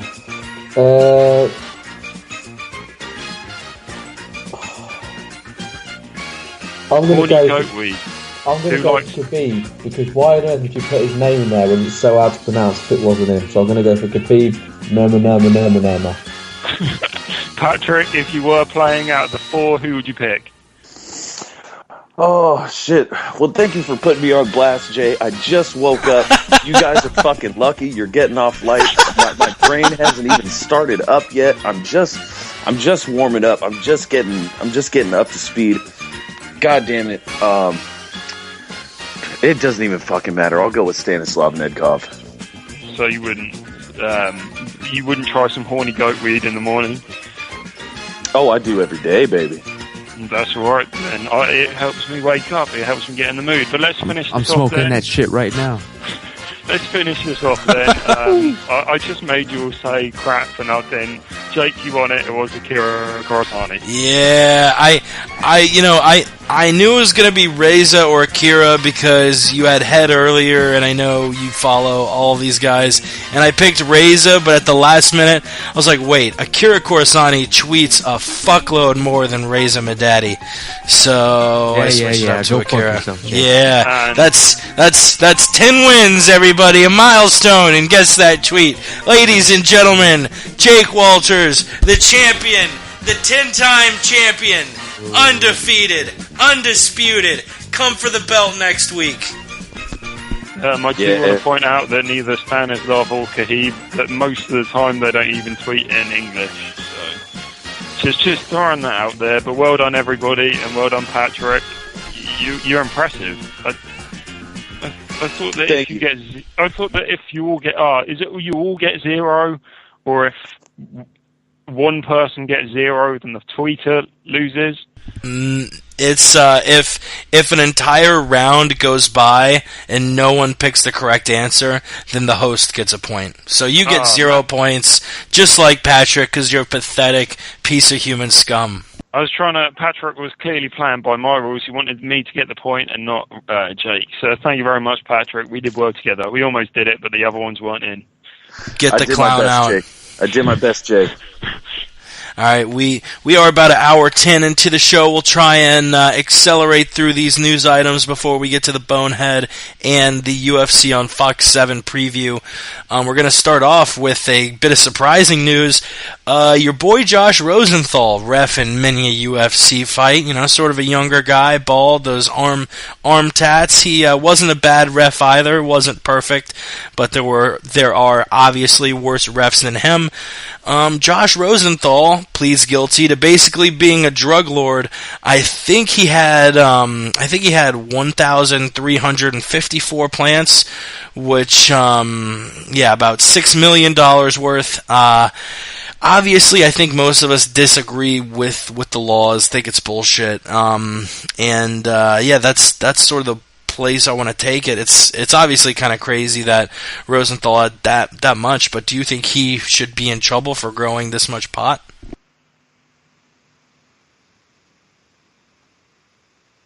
Jay? Oh, man. Are you still with us, sorry. Jay? Yeah, sorry, I didn't know that was me. Should he be in trouble for growing that much? Should he be in trouble? It's the old debate. I don't personally do marijuana, but I don't encourage the use of it. I encourage the use of the growth and the production of it, as it's got values, not just in the fact that it's high and all that crap. You can make a lot from it. You can run oil on it. So I think it should be illegal, but it's not right now, so it is illegal, and he was in the wrong. Yeah, look here. I literally am exhaling weed as we speak. I smoke it every day of my life. It is beneficial to me. I smoke it for medical and just mental purposes, man. You gotta look. But as far as Josh Rosenthal, I don't even know if he smokes. But should he be in trouble facing jail time for this shit? Of course not. It's preposterous. It is a naturally growing flower, basically. It's a fucking plant. When you're running a marijuana grow operation, it's not like you're modifying anything. It's not like you're turning cocoa leaves into cocaine. There's no processing. There's nothing. You're just growing a fucking plant. And look, guys, haven't you ever been, they're saying, well, why $6 million worth, 1,000+ plants? Haven't you ever, had a little farm or something, grown a little plant, have a little water something here and there? You see it grow to fruition, maybe perhaps a tomato, a plant or something, little carrots or something. And then, one grows and you're like, that was fun. I think I'll grow 1,000 more. That's how it happens. So poor Josh Rosenthal, man. Should he be in trouble? Hell no. It's a damn shame. Look, and sorry to get a little bit serious here, but why not, these drug police, these people that are going after just people growing plants, why don't we take those people and give them a new job? How about just doubling up at these events like the Boston Marathon? Why not do that shit instead of going after people who are growing a harmless fucking flower? That's the word on the street. It's a goddamn shame. I'm not someone who smokes it. It's not. I'm not against it. It's just not something for me. But in the eyes of the law, he's committed a crime. So in that fact, he has to unfortunately face the punishment for that crime. Whether it's not to do with a belief system, whether you believe it should be a crime or not. The fact is, it is a crime. It is against the law. So he has to be punished, unfortunately. Whew. Well, I tell you guys, this is the sound of agreement. Hell yeah, P Money. I think my boy Josh Rosenthal, I'll tell you what, this guy, he always looked kind of like a geek to me. I didn't know he was into this stuff. My hat's off to you, Josh Rosenthal, making big moves in the streets. You know what? There's nothing wrong with smoking a little weed every day. I tell you what, I couldn't sleep. I could barely fucking walk without it. I got this fucking back problem. I'm not going to go into it. No one gives a fuck. But Ramsey's hit on it real nice. You know, this isn't a product you synthesize. This comes from the earth as is. This isn't Vicodin. This isn't Xanax. You know, there's a lot of people. Alcohol, yes, where you have to take this product, get it from point A to point B. This isn't really the case. I mean, once you get to the point where, you know, you're pumping in carbon dioxide and stuff like that, I mean, you know, you can get into some shit. But listen, this shit, it comes ready to go. And, you know, there are people that'll have you believe that marijuana is bad for you, and Vicodin and Xanax and all other opiates that your doctor's going to prescribe you, that's good, but weed's bad. Meanwhile, everybody's fucking dying from fucking Vicodin and Xanax and all these fucking drugs. Everybody thinks it's okay because a doctor's giving it to them. Meanwhile, they're in the pocketbooks of big pharma. They're fucking killing your kidneys. They're killing your liver. They're just fucking killing you. They're getting you hooked for fucking life. Thank God I'm not fucking hooked up on Vicodin, because I tell you what, my fucking kidneys would have shut down a long time ago with all the back pain I got going on. I wouldn't be able to make it through the day. Growing, smoking, selling weed is a victimless crime. It's just like prohibition in the United States in the 1920s. All prohibition did was cause more crime than if alcohol were legal. I think that's true today. Preach. If weed were made legal, the crime would go down. These fucking cartels in Mexico would stop cutting everybody's fucking heads off. You wouldn't find fucking ditches filled with fucking thousands of bodies, headless fucking bodies, because these fucking cartels are running all these fucking drugs because it's illegal. And that's, Preach, P-Money. You know, maybe if it were a fucking legitimate industry, then people wouldn't be getting killed. And, I could go on forever. The deforestation, growing marijuana, it photosynthesizes so quickly. I truly believe if we planted the fucking earth full of marijuana plants, that we could reverse global warming. It would fucking eat up all the fucking greenhouse gases. It would turn into beautiful weed with rich, lush oxygen for the entire world to breathe. It's the fucking answer to all the world's problems. Josh Rosenthal, he's a fucking hero, not a criminal. Let's fucking free Josh Rosenthal. Hero. Free him. Yeah, man. Hashtag free Josh. Hashtag Toke for Rosenthal. Patrick, that was fucking amazing. Jesus Christ. I don't think I've heard a more inspirational speech ever. Since Rocky IV. Yeah, since... Oh, gentlemen, I just, you know, this is a subject I'm passionate about. I know this is the MMA Roundtable, not the pot-smoking roundtable, you know, but I just, God damn it, this is an issue I feel strongly about. Especially with the global warming. Come on, people. If it does exist, it's all because of deforestation. How many fucking forests of fucking trees have we been cutting down for centuries? They fucking take the bad shit, they recycle it, and they turn it into pure oxygen for us to breathe. When you take away the trees, you can't do that. Now we got a fucking super hot earth. Well, guess what? Weed grows and photosynthesizes at such a fucking rapid rate. It's not even funny. You fucking plant a tree, see what happens in a year. See how big that tree gets. You plant a weed tree, that shit could be 10 fucking feet tall in a matter of months. It's fucking God's gift to the earth, people. It's in the fucking Bible. Look it up. That's right. Josh Rosenthal was only trying to fucking reset the ill effects that we've been witnessing, the global warming. All right? He shouldn't be charged for that. It's bullshit. That's very true. We will move on to the next topic, which I know our boy Ramses is passionate about, which is why I'm going to let him start it off. John Jones acting kind of strange. You know, Chael and John were able to keep it friendly during the Ultimate Fighter, which is good. Both of them said it's not about us now, it's about our guys, which is very respectable. And then at the Tough 17 finale, they give Jones and Chael the opportunity to speak. Jones pretty much said nothing. Chael started off with a couple of jabs, but ended up just basically trying to get the fight promoted, saying, tune in, you know, April 27th, live on pay-per-view, 10 o'clock in the East, 7 in the West. And then, kind of noticing John isn't engaging him at all, he offers John a olive branch and says, "And if for nothing else, tune in to save Olympic wrestling. Isn't that right, John?" And John just stares at the ground and says nothing. And then says later, "Oh, trash talking does nothing to promote the fight." And then the next day says Chael's been on steroids his whole life. Ramses, what the fuck is going on with, as you like to call him, John the Leprechaun? Well, on Tuesday, even Front Row Brian confirmed, this is all alleged, of course, that John Jones was drunk out of his mind at the Tough finale. He was slurring his speech, as we all saw. That's why he tried to keep silent. He didn't want to embarrass himself any further. But we all know he's a drunken joke, allegedly. But honestly, he's also scared out of his mind. He knows what's going to happen to him. He doesn't want to sell wolf tickets for people to see the fight. He doesn't want people to see the fight. All right, the word on the street is he's telling his family members he's all out of tickets. You know what I'm saying?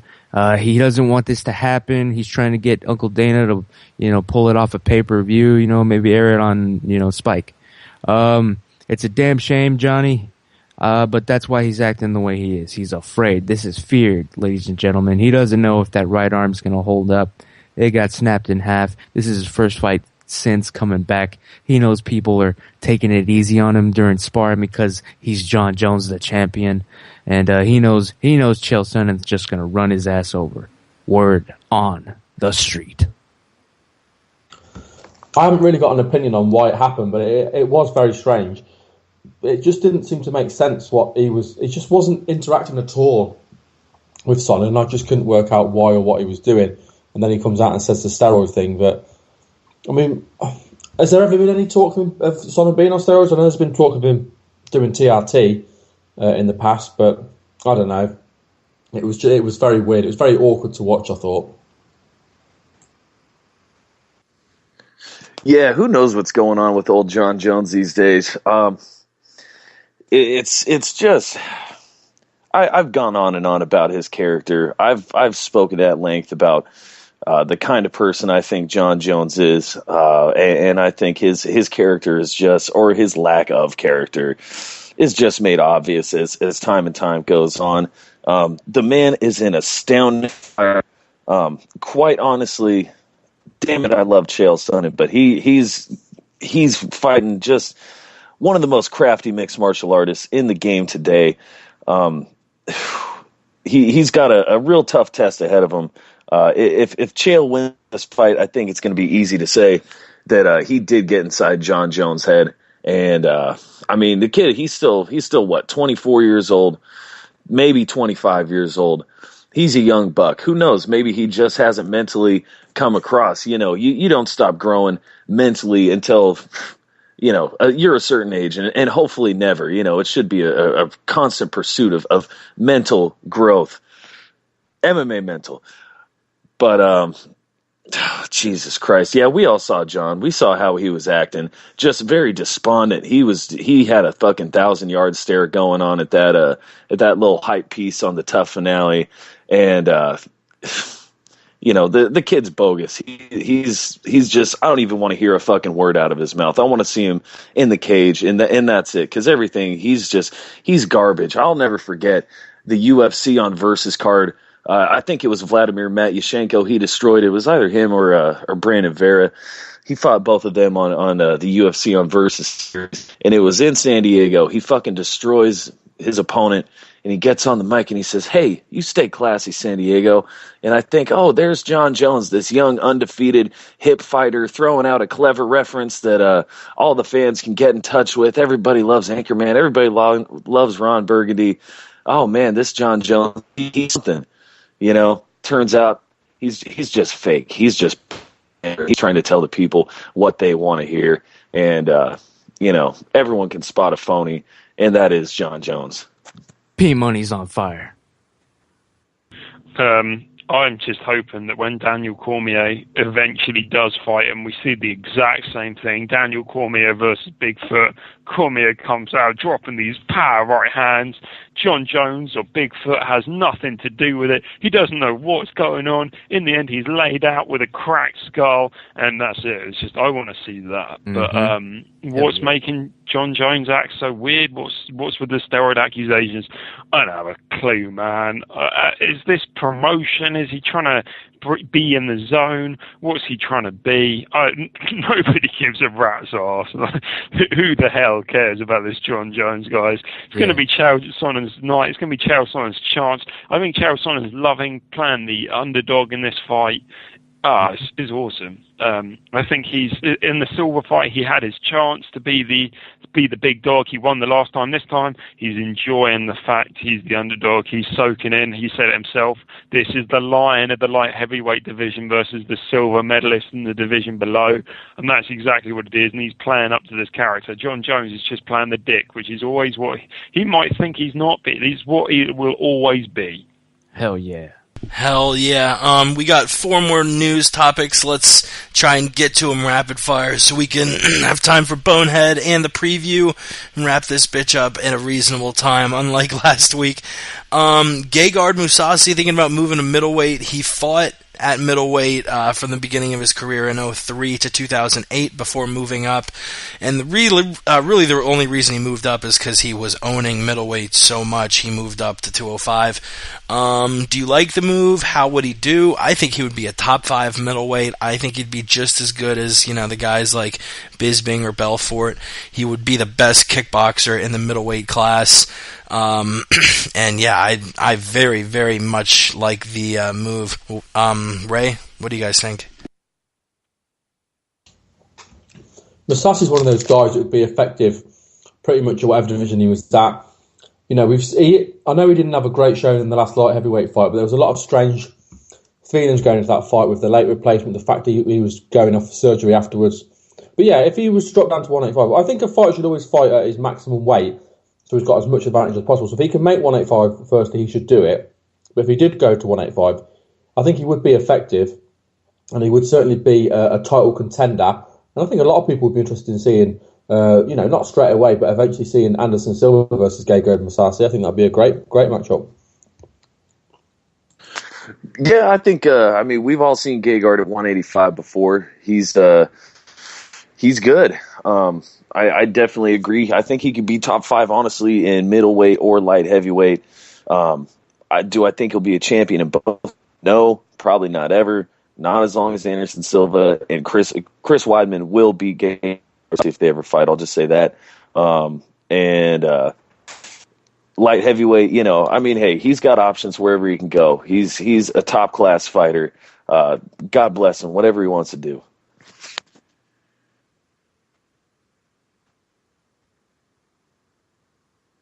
Jay with the late response, or is he muted? I think he forgot he muted himself. Or maybe he's just dead. Jay, are you there? He's a bum. He's a bum. All right, Ramses, there he is. My fault. I muted. I didn't mute. Oh, man, don't even get me started about muted. As for Gegard Mousasi, about middleweight and things, he's become one of these guys who's too lazy to cut weight. And if he wants to be competitive, he's got to cut the weight. And if he doesn't want to drop down, then fight Wanderlei, because he's another guy who's hit the stage in his career. Wanderlei Silva's hit the stage where he doesn't need to. Gegard's just too lazy to do it. He should do it. Whether he will do it, we'll find out. But he should be doing it. I don't really have any fucking opinion on this. Gegard Mousasi, in the only fight I've seen him in, the UFC fight that I've seen him in, he looked like a complete and utter bum. I saw nothing of value. He couldn't even beat his opponent's training partner. It was embarrassing. I don't care what weight he's at. He's so, just like when you pass a bum on the street, do you really care what weight they are? No. What do you mean by he couldn't beat his opponent's training partner? He faced his true opponent's training partner, and he could not beat him. You know what I'm saying? It went the distance. It was preposterous. But he beat him. No, he outpointed him, but he didn't beat the man. Haven't you ever seen Rocky 2? I have seen Rocky 2, actually. Look, Gegard Mousasi looked like a bum to me in that fight. It was worse than Shogun versus Hendo, or no, Hendo versus Machida. It was worse than that fight. Damn. Yeah, it wasn't an exciting fight, but he employed a smart game plan in not getting too close to this submission wrestler. But I thought it was a work, Ramses, right? It was his debut, and it was his chance to shine and show off what he's got. They set him up with a can. So yes. It wasn't a work. Yeah, it was a work. They set him up with the can. I got the opponent. I got the winner wrong. All right. when I called it a work, but it was a work, man. They set him up with a complete and utter can, and he did absolutely nothing. Nothing impressive at all. He's a bum. Yeah, if you want to call setting up a fight where one fighter doesn't have a chance of work, then that definitely was a work. All right, Dana White saying that more women's divisions are likely, which is pretty interesting. You have a lot of women over in Invicta, like Chris Cyborg, namely, fighting in 145. Do you think they should open up more belts for women? And if so, how many women's belts should there be? I think they should open up the women's weight classes. The men's, zero more. I don't want to see any more men's belts. I don't want the belts to start getting diluted and you having 12 belts. I think 125 should be the lowest weight. 115 is kind of ridiculous. But as far as women go, I think 125, 135, and 145 makes sense.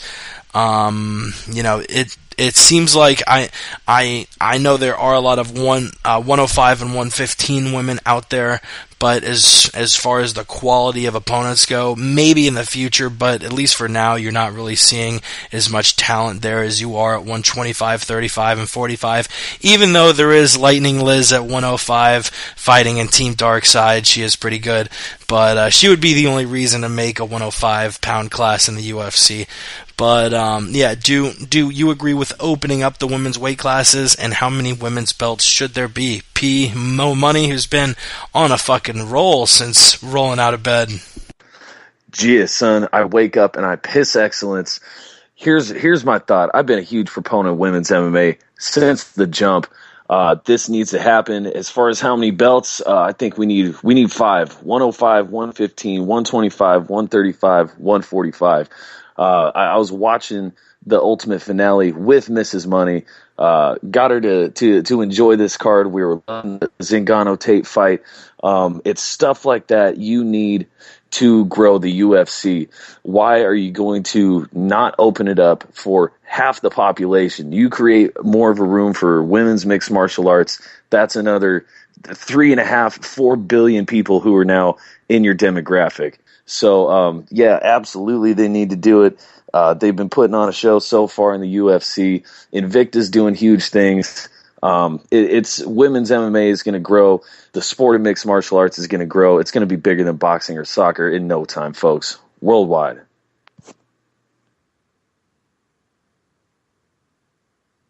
The whole women's debate is it's a real interesting one. Whether they're gonna, all they've said so far is women's divisions are likely. Does that mean that another 145 division is going to be added? Will it mean 125? In my opinion, the divisions right now, the most stacked is 135, then 145, then 115. You've got Cyborg at 145, and then you've got Marcos. I don't even know how to say her name. I've seen her fight, but I can't remember how to. Conan. Marlos Conan. Yeah, that's the Conan. But then 125 is weak as I don't know. As weak as I couldn't even give you somebody weak anymore. But it's interesting. I think right now you've got to add the 145. You can't just jump ship and say immediately, right, we're going to say 145, 135, 115. People will be like, what about that 125 division? But it is weak, and that's the issue they've got. So maybe they'll have 145 and introduce them one at a time. But I think those are the 4 weight classes. Maybe eventually we're going to have a 155 or whatever. But I think those 4, they're going to be first. Wow, you guys are scaring me here. Look, I caught a lot of shit for saying this last night, but I'm just going to say it again because it's the truth and it's what we're all thinking here. The 135 pound division needs to be just completely just done away with. They need to move it down to at least 105 pounds in the UFC. That's the weight class, all right? Nobody wants to see these chubby girls fighting at 135 coming in there looking like Pat Barry or with their Shogun bellies. It's just ridiculous, all right? Ronda Rousey needs to lose at least 30 pounds, all right? We need to keep the sport alive. This is the best thing. We need attractive women out there fighting. That's what's going to fuel women's MMA. I'm doing this for all the women out there listening. All right? It's embarrassing seeing these women come out there, obviously overweight, and just, oh man, nobody's going to buy that pay-per-view. Nobody. All right? So 105-pound division, shout out to Lightning Liz McCarthy. She needs to fight in the UFC. That's the word on the street. Well, obviously, I agree with Ramses. I'm joking. Yeah. I mean, the women's division so far, we've obviously only had the 2 fights, but they've both been good fights for different reasons. And I keep hearing the argument about there being no depth in the divisions to add them, but there's no depth because the divisions have had nowhere to go. If you add a division to the UFC, and all of a sudden the depth will come. It won't come straight away, but it will come over time. So, yeah, if there's 5 divisions to be added, 145, 135, 125, 115, 105, they should add them obviously one at a time and build each division up, but eventually they should have them all. And with regards to the men's divisions, we've got 125. Eventually we're going to have 115 because that's already been said. And I wouldn't be surprised if eventually as well there was a weight class added between light heavy and heavy because obviously it's been said before that the gap from 205 to 265 is too big. So I think they call that cruiserweight. But I wouldn't be surprised to see that added in as well at some point. Because as the sport evolves, it's gonna follow the route of the weight classes as what boxing's done. Because boxing's kind of set the path for us to follow. So, but yeah, the more weight classes, the better. And eventually, as we grow the weight classes, competition will come through, and you'll get depth that way. We've talked before about depth, and I've said before that at one time in the UFC 205 division, it was 3 fighters. It was Randy Couture, it was Chuck Liddell, it was Tito Ortiz. You look at the depth now in the division, so you've got to give it a chance to grow. For sure. It's very interesting to see the UFC in this developmental stage, and it's really starting to grow. You're seeing more weight classes moving to Fox. These last 3 years in the UFC has been monumental. Taking on Strikeforce, the deal with Fox, opening up new weight classes, opening up a women's weight class, making Tough go international, making the actual events go international, seeing events now in Brazil, Japan. It is an exciting time to be a UFC fan. And we'll move on to the second to last news topic. Damian Maia calling out Nick Diaz, saying he wants Nick Diaz. We don't know if Diaz will accept it. He's got to accept something. His camp's been saying he'll only come out of retirement for GSP or Anderson Silva. Neither of those are going to happen anytime soon or ever. So he's got to come out of retirement anytime soon. I think he will. And I like the fight against Damian Maia. I think it's stylistically pretty interesting. Maia will need to get the fight to the floor to win, whether it be by decision or finish. I don't think he'll be able to get Diaz to the floor. I think Diaz will have the ability to keep the fight standing, which will get him an eventual TKO victory against a top 5 welterweight. That'll put him right back in the conversation.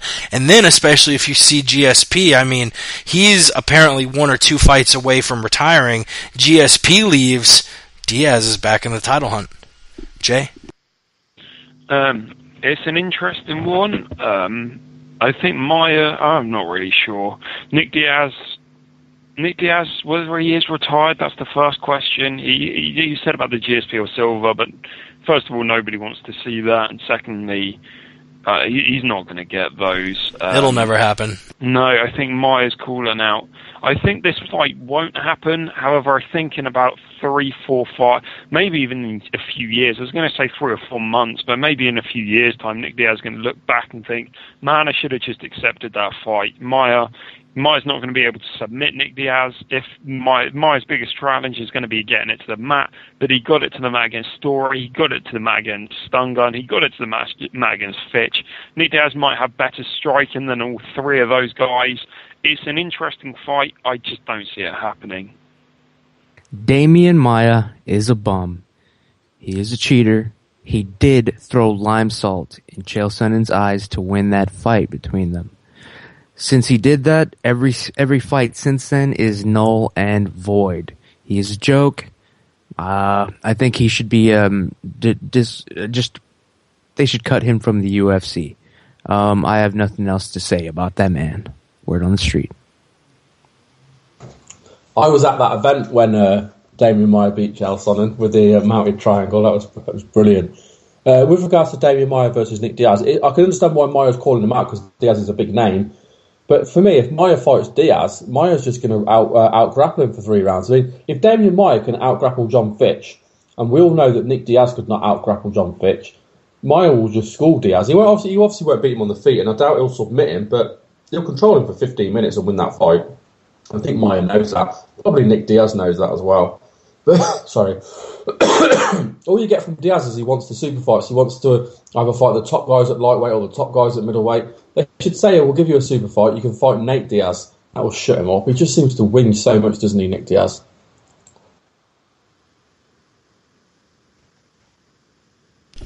P-Money? Oh, back to me. Terribly sorry. I love this fight. Damian Maia, he's been looking like a fucking demon at 170, coming in and just ruining people's lives with his grappling game.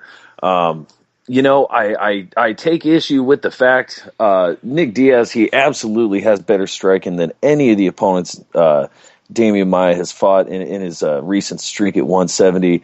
And I don't want to say he can out-grapple as well. But, I'm sitting here thinking, can Maia take Diaz down? Well, I was thinking he pretty much Fitch. He just wrestle fucked him, just grapple fucked him. He wrapped him up like a birthday present and sent him to Little Susie. But Nick Diaz, let's not forget, for probably the last 2.5 rounds of his fight against GSP couldn't take him down. Nick Diaz and Nate Diaz, they have been showing improved wrestling and takedown defense. And I don't know how people aren't seeing it. I guess, ultimately in the GSP fight, it didn't really matter because he gave up too much in the first 2 rounds and then just didn't really engage. He just kind of taunted and let GSP jab him to death. But with Damian Maia, I think he can keep it standing. And I think he could outbox him. So this is a tough fight for Damian Maia. It's a good fight for both guys. They're going opposite directions right now. If either one is to win, that puts them in the mix at 170, so to speak. So, I think it's a good match, and I think it'd be fucking exciting. Definitely. And that brings us to our last topic of the night before we do our Bonehead in the Fox. UFC on Fox 7 preview. Lawler versus Saffiedine scheduled, I believe, for UFC 161. If not UFC on Fox 8, I'll check it and let you know at the end of the topic. But what do you guys think? Saffiedine looked very impressive against Nate Marquardt. He'll be making his UFC debut against Robbie Lawler. That was a brilliant game plan, but I don't think, if he, this game plan could have surprised Lawler if not for the Marquardt fight. I think Lawler is going to know he's going to need to get on the inside against Saffiedine, and when he does, I think Saffiedine's going to be in trouble, so I'm giving the edge to Lawler. What do you guys think? Ramses? I really don't care about this fight at all. Lawler, Saffiedine, I don't have any space left in the MMA fucking folder for them. It's in my brain. So this fight, I'll just go with Lawler. Why the fuck not? Ray, what do you got on this one? I don't know, man. I think this is a great fight. I mean, Saffiedine looked like a different fighter against Nate Marquardt, and I think tactically, if he comes in with the leg kicks, I think he can keep Lawler at bay, and I think he can chop him down with leg kicks and get a win on decision. The thing with Lawler is he only needs to land once, and you're in trouble. But I'd be picking Saffiedine to win a unanimous decision. That'd be my pick for the fight. But I think it'd be a great fight to watch. Yeah, this is definitely an interesting fight since Saffiedine. It's crazy to think Tarek Saffiedine is the last Strikeforce 170-pound champ. Again, that's Strikeforce, but hey, that's something. And Robbie Lawler, talking about saying something, he comes back into the UFC. I'm wondering, what the fuck are they doing putting him in there with Josh Koscheck? Robbie Lawler's fallen hard. He hasn't been in the UFC in, 8 years or something like that. And he came in and he TKO'd Koss. Really great showing. So definitely two guys riding on a high right now.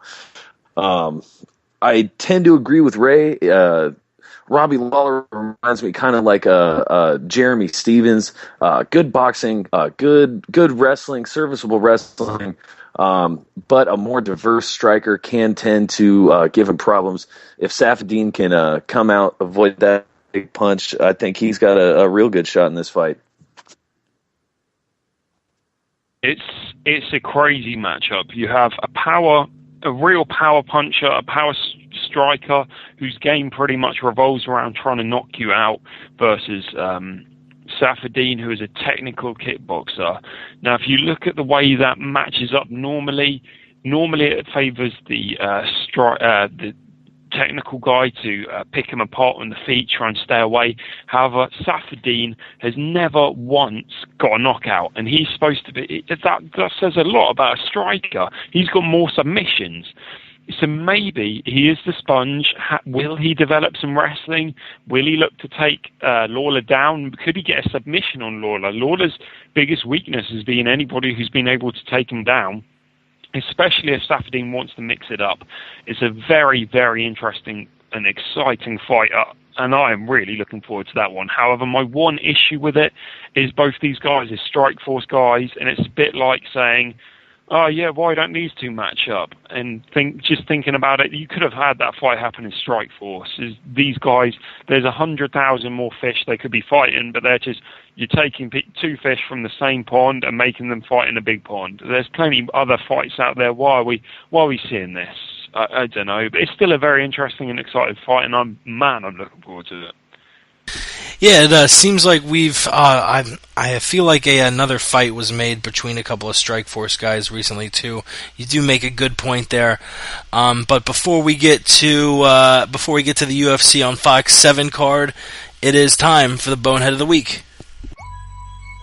Boom, boom, boom. Tell me what you gonna do. Alright, my bonehead this week is Tyson Fury. He's been a bonehead before, and he's a bonehead again because he's making retarded-ass points talking about MMA not being as good as boxing, and I'm sure he's still on his thing of I could beat up any MMA artist in MMA. Ray actually interviewed Tyson on MMA Mental. If you haven't heard that yet, it actually went viral. Just YouTube search MMA Mental Tyson Fury, and you should be able to find it. And Tyson Fury is my bone.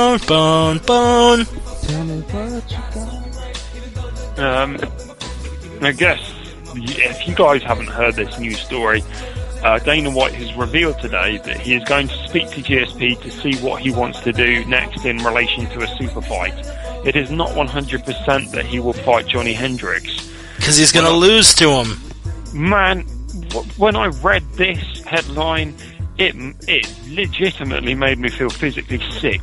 Johnny Hendricks deserves this fight like nobody else does. People question whether he deserved it when he knocked out John Fitch. John Fitch was the number 2 guy. People question it. They're like, give him another wrestler and see how he fares. So they gave him John Fitch's training partner, John Fitch's great friend Josh Koscheck. They fought to razor-thin split decision. And Hendricks got his hand raised. They gave him a technical striker to see whether Hendricks could be, I don't know, picked apart from far away, and he knocked him out in 46 seconds. So finally they say, right, we'll give you a number 1 contender fight at last. We'll finally give you Carlos Condit. He then goes out to Carlos Condit and out wrestles him. He's proven every asset in the game. And they still now don't want to give him that fight. Why not? If there's there isn't a guy more deserving than Johnny Hendricks to fight GSP. Stylistically, he's perfect. Everybody's interested in this fight, and all of a sudden Dana White's like, oh, how about Anderson Silva or Benson Henderson? Screw that, man. You're just fucking around now. What are you doing? That's why Dana White is my... maybe it's, Dana White or Joe Silva, whoever's in charge of that decision. The article said Dana White, so he's my bonehead. All right. Huh. Good choice. Interesting choice, I should say. My bonehead of the week is the Brazilian fan who took a swing at the People's Champion Chael Sonnen at the TUF finale on Saturday. Just some crazed Brazilian fan tries to walk up to Chael, talk some shit. They always say some shit before they do. Those Brazilians, they always bark at you before they throw anything. So this guy tries to throw a punch at Chael Sonnen. Of course, Sonnen handled it. He ducked that shit like he was in the Matrix. Like he was. Remember that time that the Iraqi dude threw the shoe at George W. Bush during that press conference? It was just like that. Ducked it like GSP's ducking Hendricks. Exactly, or how man. about he dodged it like Anderson Silva dodged loads of Chael Sonnen's punches? Yep. Yeah, man, it was a joke, man. The fucking guy. So, there's a little squabble up there in the VIP seating section. Of course, I tweeted about it, but I didn't know it was Chael. But it looked like it was in his section. So I sent a little text message to a close source inside Chael Sonnen's camp, and he said, nothing to worry about. Somebody tried to fuck with us. Of course, I didn't. The reason I didn't run with that on the Twitter, I'll tell you right now, is because it's very likely that this young Brazilian fan who is the bonehead of the week, will never make it back to Brazil. I hate to blow up Chael's spot here, but look. It's one thing to throw a punch at the man in the octagon where it's all legal, but if you do it outside of the octagon, he's gonna give you a war you won't believe, a war of attrition. Very likely, this young man will never see the light of day again. He will never see his homeland again. Chael Sonnen was not kidding when he was talking about running that home invasion. All right, he's into some deep shit here. So my bonehead of the week is the Brazilian fan. Rest in peace. My bonehead of the week is someone I've picked before, but I'm going to pick him again. I follow him on Facebook and Twitter, so I'm always seeing what he's up to, but I'm going to pick Ulysses Gomez. Obviously, he had a recent run in the UFC. He had 2 fights, but I think it's fair to say he didn't fight in either fight. He didn't look good against John Moraga when he got knocked out, but you thought maybe, Moraga's very good, maybe. Then he fought against Phil Harris, and he looked awful in that fight, spent the whole fight going backwards, and then whinged about the fact he lost the decision. Well, this week he decides to try out for TUF 18. He turns up to try out, he queues up like everyone else, gets there, and they turn him away. They say, no, thank you, you can't try out. So for that reason, for wasting his time, I'm thinking he could get him through the back door after being such a disappointment in the UFC. My bonehead goes to Ulysses Gomez. P-Money. Oh, solid stuff, gentlemen. My bonehead this week will be Brad Tavares. I think I unfollowed him on Twitter today. I went through and I cleaned up my timeline. I must have unfollowed 40 people, just different cans or people who were just too stupid not to follow me back. Brad Tavares, he was one of those people. I seen him tweeting out when this whole Gegard Mousasi going down to 185. Brad Tavares says, I want Gegard Mousasi. I'm just tired of listening to this guy call out everybody. Listen, I understand you want to make a name for yourself. In this sport, you got to try and do something to stand out. But the thing is, you're just not doing it right. You're not compelling on the microphone. You're calling all these people out. Watching you fight, it's like watching fucking paint dry. It's like watching 2 turtles hump. There's nothing satisfying about it. I don't know what the fuck you're doing. You're calling these people. You got no chance of beating. You're calling out Vanderlei Silva, thinking you might be able to get a knockout of him. But now you're calling out Gegard Mousasi, because he's looking worse nowadays. Vanderlei's got a couple wins behind him now. He's not looking like such an easy victory to make your name off of. Try putting on the fight first. Make your name that way, because your job in public relations is not doing it, sir. Brad Tavares, you're my bonehead of the week. True enough. Out of all those, It's tough. I'll go with Jay for Dana White though, because just the thought of Johnny Hendricks getting overlooked for that title shot against George St. Pierre makes me fucking livid. So yeah, I'll go with Dana White. And when you hear a long stretch of silence, you know it's Jay's turn to talk. Look, come on. Sometimes I'm not as smart as you guys, which doesn't make this easy on me. Man, they're all interesting. I was going to go with Ramses until he started stereotyping the Brazilians, so I'm afraid I'll probably go with Patrick from Brad Tavares. No offense, Ramses, you were close to getting my pick. It's fucking Brazilians.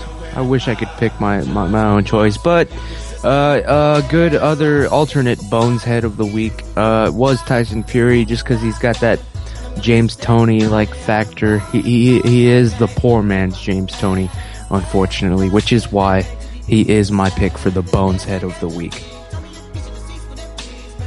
I'm picking the guy who swung at Chael Sonnen. As far as I'm concerned, it's disgusting to blindside or to attack somebody, but in when we're in this sport where you've got people who go out there and put themselves out on the line, and Chael Sonnen, when he's promoting a fight, he portrays a character.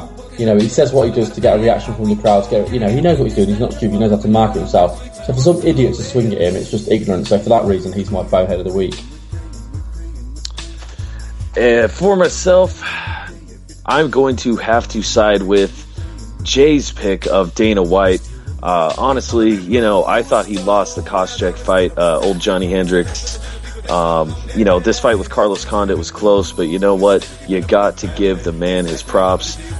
He's gotten the judges' decisions in the Mike Pierce fight, in the Koscheck fight, in the Condit fight.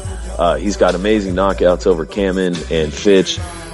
He's got a great style match up with GSP, and perhaps that's why Dana White and GSP are avoiding this fight, because they know that it's just a matter of time, and Johnny Hendricks could probably knock out Glassjaw here in the first round, so they're trying to avoid this matchup. They want the GSP cash cow to keep on bringing home the bacon, so Dana White, I'll pick him as the bonehead of the week. All right, Ramses, who is your bonehead again?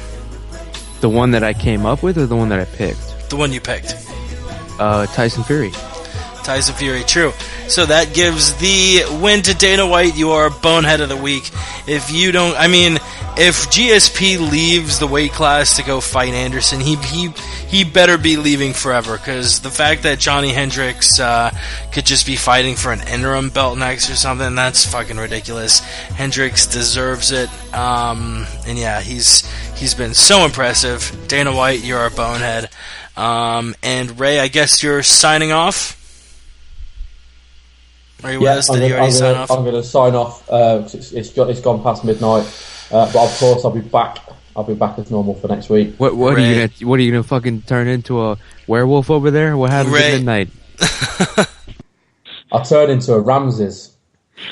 Oh shit, that's even worse. That'd be the worst thing ever to have to Ray, we love your sweet velvety voice. Don't forget to visit MMAmental.com, and we'll catch you next week on the Roundtable. And don't forget to listen to MMA Mental, cocksuckers. Okay, thank you. See you. Bye. You the man, Ray. Love you. All right, Ray is out of here, so it's down to the four of us, and we will be breaking down UFC on Fox 7. We'll start off, we'll do the top 5 fights, and we'll start off with the most lopsided fight on the card, Chad Mendes taking on Darren Elkins. I think Darren Elkins has more of a chance than a lot of people think. He's looked impressive, and if he comes out looking as good as he has previously, he'll have a chance to beat Mendes, but I don't see him beating Mendes. I have Mendes 10 times out of 10 beating Elkins via unanimous decision. Who y'all got? P-Money?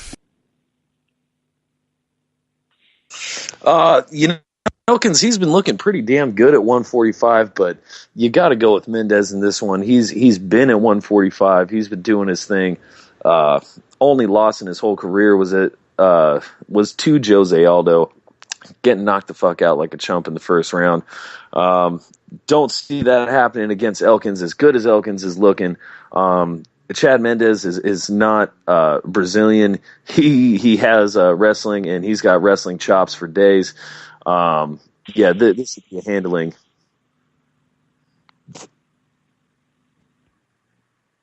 Jay, This is embarrassing, Jay. And you have your own show. What I hate to think what the hell that's like listening to. You shuffling around for papers. Oh, Jesus Christ. Jesus Christ, are you muted up? What the fuck's going on? Ladies and gentlemen, yeah, this is still the Jay muted. Jeans Show. Watch it every what Sunday. Plug your show right now, Jay. What's going on? Well, with it? I am here. The issue I've had is that I'm forgetting where I'm muting it. It's gonna take me a while. I'm one of those people who new things take me a while to get used to. Right. As for Chad Mendes versus Elkins, Mendes is better at every area, in my opinion. So I don't see how Elkins wins this fight. Maybe if he tries to wrestle him, he still loses. Good luck, Elkins. You're screwed either way. You're going back down the division, son. If you put a log outside of Jay's front door, he would trip over it literally every day for a year walking out, and then after a year he would be like, oh wait, and then he would move the log and everything will be fine. So maybe in a year Jay will figure out the muting system. Yeah, that's true. That's the sad thing about our story. Is you don't laugh. It's a very depressing story. Man, I need to move that log. Oh wow, Jesus Christ. Look, guys. Chad Mendes versus Darren Elkins. Is that what we're talking about? Who cares? Chael Sonnen will defeat John Jones in a matter of 9 days at UFC 159. I just have to be honest with everybody listening. I don't care about these fights. I'm shit. I might not even watch them. I only care about one match. It's coming up, people. The Battle of Jersey. Word on the street. Word on the street, yeah, and I have a feeling similarly to yesterday's show that as we go down the list of fights that Ramses' UFC 159 rants will get not only more passionate but more angry, more sadistic, a little bit more insane. And we will move on to Matt Brown versus Jordan Meehan. I'm very, very interested in this fight. Matt Brown has looked very good in his last few fights. He has had a bumpy road before his last few fights back in 2011, 2010, but he is on a hell of a tear. Jordan Meehan looked like a fucking beast in his UFC debut at UFC 158. Jordan Meehan is the favorite. I think this fight's a lot closer than a lot of people are letting on. Matt Brown is an impressive fighter. I actually got an AV bet with our boy Bubbles, and I have Brown, Bubbles has Meehan, so I'm hoping Brown gets the win, and I'm picking Brown via unanimous decision. Meehan's never seen a guy with wrestling like Brown, and this will be an important step in his career. I think if he loses, it'll just make him a better fighter. He's young as fuck. I think he's, 20? He has a very, very bright UFC career ahead of him. Man. Yeah. Is Patrick with us? Yeah. Oh, yeah. I wasn't sure if we were picking the same format. God damn it, this is just an interesting one because Matt Brown, I love the Immortal. He's always been a favorite of mine. I never really put too much stock in him, though. He always just seemed kind of middle of the road. He does have a 4-fight win streak going on now, but I still just, damn it, I don't know what it is. I mean, I just can't seem to pick with him as much as I like the guy. I think Mean will win here. Mean was able to shut down Dan Miller, and really, I don't put Matt Brown's wrestling too high. I'd say his wrestling is probably equivalent to Dan Miller. Maybe that's just me. Maybe I'm not seeing this one for what it is. Maybe I should be going with Matt Brown due to his UFC experience and the streak he's got going right now. But I got to go with the young guns, Jordan Meehan. I was absolutely gutted to see Dan Miller. I think he was cut after that last loss. It's gutting. I have always wanted to see Miller versus Brown. I think I wanted to see Dan Miller fight a lot of these lower tier welterweights, but this fight is very intriguing. Dan Miller was never finished, and he fought the likes of Damian Maia, Michael Bisping, Chael Sonnen. He was able to survive, but Mean just came out, destroyed him on the feet. absolutely tooled with him. Brown decides to stand with him. He could get hurt, but yeah, and Brown's been looking incredible. He's looked on top notch right now.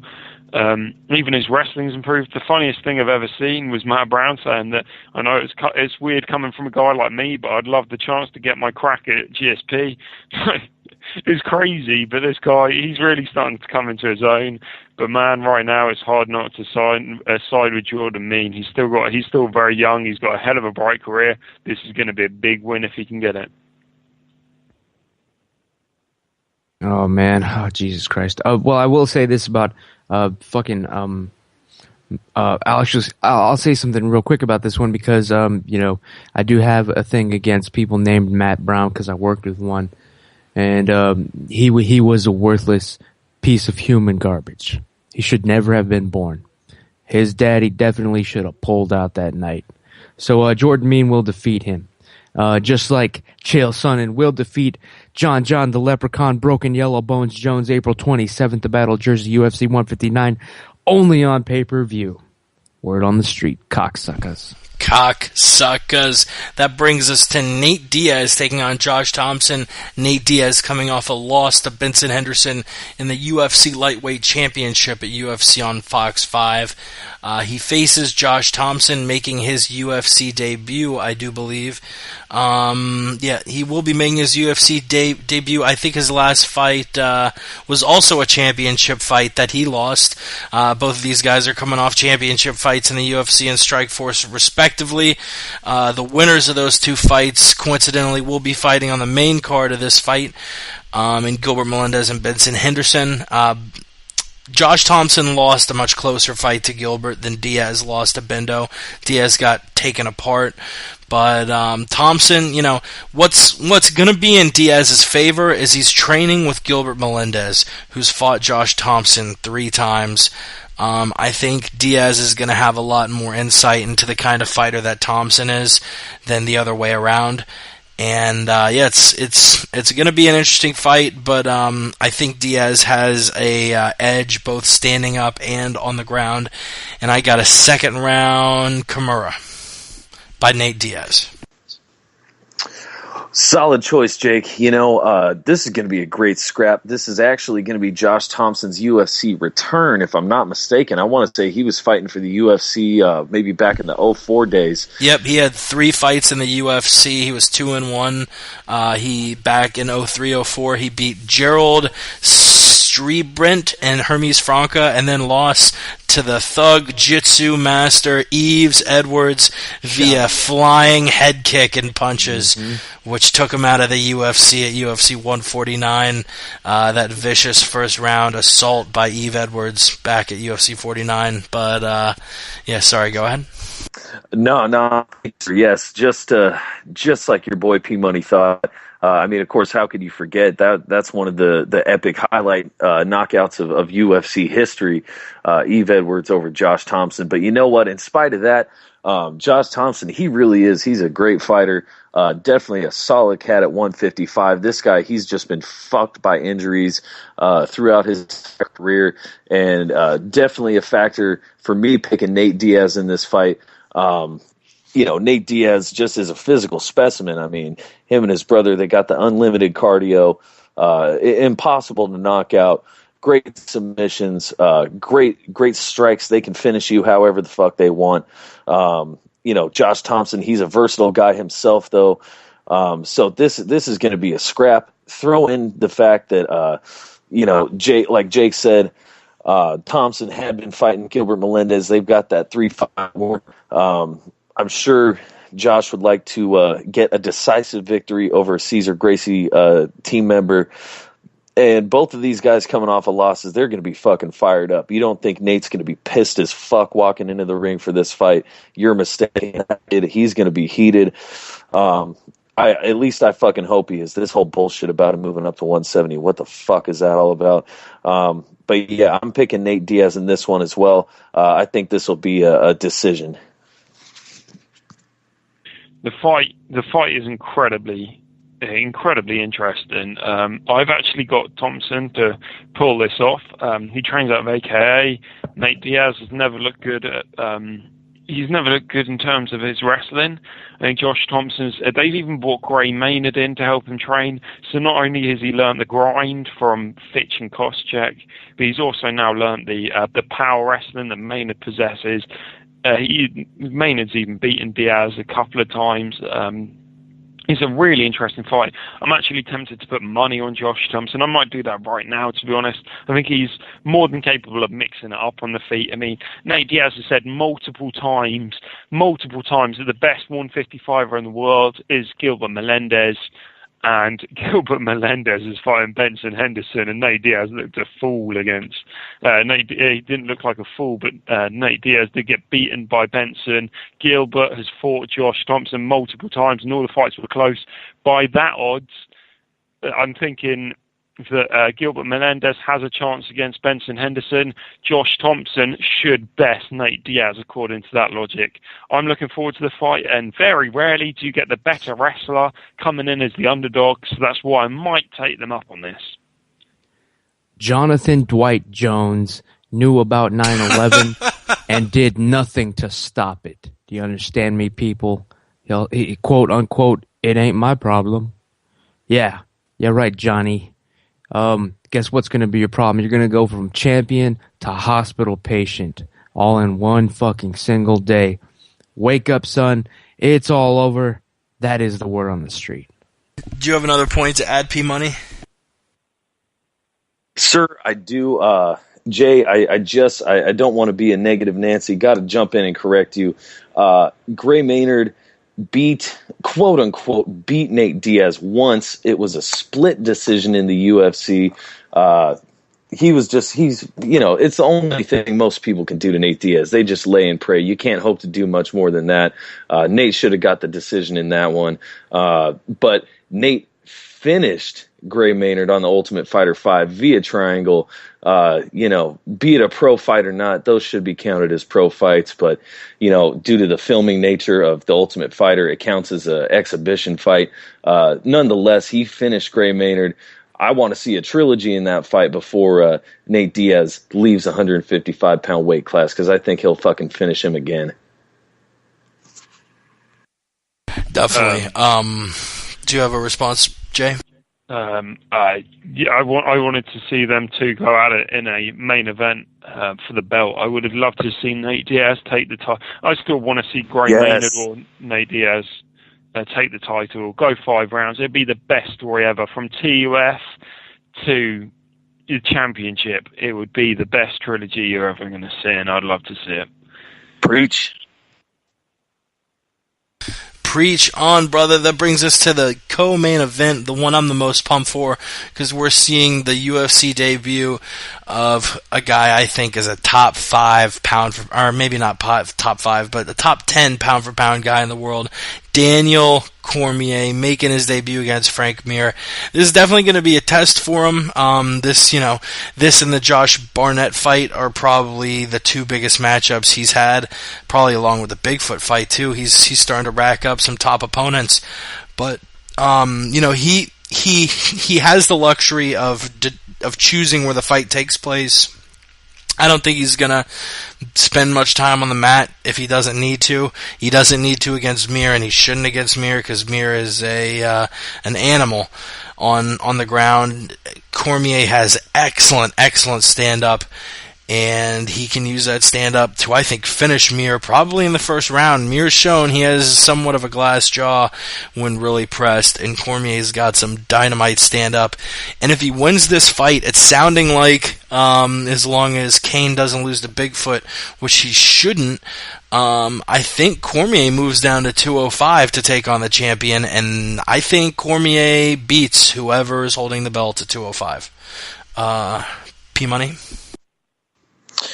Damn, that is a bold prediction, sir. You know what? I just got to say, if you don't root for Daniel Cormier as a fighter, as a person, you have no soul, and you're fucking dead inside. And if you don't pick him to win this fight against Frank Mir, I just question your integrity as a judge of the sport of mixed. Like you said, Daniel Cormier, he decides where this fight goes. He's got the Olympic level wrestling background. He's got brick solid hands, although he tends to break those bricks on people's jaws. But hey, they're unconscious by the time his hands broke. So hey, it usually works out pretty well for him. Yeah, I think Daniel Cormier can absolutely get a first round knockout in this one. I think that's probably the way it goes. Could be a second round. He may go in there a little cautious. Frank Mir is a former UFC champion. Let's not forget, suffered that horrible leg break back in '04, the motorcycle accident. Who knows what would have happened had that never happened. He could have been one of the greats, but albeit he down ever since. I don't think this is going to be a good night for Frank Mir here. As for DC going down to 205, he says it's more likely these days. He's weighing about 234. He's coming in lighter than he did during Olympic wrestling, but he still almost died cutting weight in the Olympics. That's how he qualified for the Olympics, but he didn't get to wrestle, I believe, because he damn near fucking killed himself trying to cut weight. So whether or not he can make 205, that's cool. But if he can, I'd love to see him just absolutely wreck John Jones. That would be a dream come true. That really would. The fight is very interesting. The thing that throws me off completely is is Frank Mir versus Czech Congo. This is the thing that really throws me off. Frank Mir rocked Czech Congo. How does that happen? How does Frank Mir, he didn't need to get the takedown because Congo just seemed to collapse on him, seemed like he did a rubbish takedown, got all caught up. How does Frank Mir do that? How did that win? Throws me off completely. I really want Daniel Cormier to win. I think the advantage is in his hands. If he wants to keep it standing, Frank Mir's got to have it there. Frank Mir has got no hope in dictating where this fight takes place. The one advantage that Daniel Cormier has got is that he's the lighter man. I don't know how this fight ends out. I'm hoping Cormier gets the knockout, but I'm thrown off by that Mir win over Congo. It does make me question it. It may be actually completely reconsidering everything. Maybe Cormier does what Shane Carwin did. Just put him against the cage and punch him from there. You don't need to tangle up with him. You don't need to stand with him. He wins wherever it is in terms of wrestling, grappling. So maybe just put him up against the cage and knock him out from there. That's probably the smartest move. Yeah, and I have to agree with everything you're saying, Jay. I mean, yes, people are talking about the lethalness of John Jones's elbow and spinning attacks, but it's not going to be a factor in this fight because you can't spin when you're on your back. You can try to throw elbows when you're on your back. I mean, how many times have we seen that be successful? Maybe Uriah Hall did it, but that was just as a goof. John Jones has no chance. I mean, what his tools, everything that he's got to his supposed advantage, his reach, his youth, his spinning attacks, his unorthodox stand up, his vicious striking power. That's all negated when you're on your ass on your back. So that's why he is going to lose this fight. So yeah, Jay, you were dead on with that, man. John Jones has got nothing. Bam. I think in a matchup between Jones and Cormier wins that fight. Cormier can probably, as long as Cormier can stay out of the way of those unorthodox strikes, those spinning shits. I like Cormier's wrestling in a stand up against John Jones. The last fight, the main event, Benson Henderson taking on Gilbert Melendez. I don't see any way Gil wins this fight. Benson is gonna run away with it. He's gonna be in the top 5 pound for pound for a long time to come. He's an excellent fighter.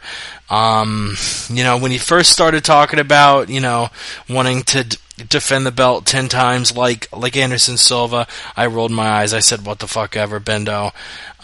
Even though he does get a little self-righteous on Twitter, and I don't really like seeing guys doing that. He's a hell of a fighter, and I think he's going to defend his belt. I mean, I don't see anyone currently, not even Jose Aldo, who's going to be able to take his belt away from him.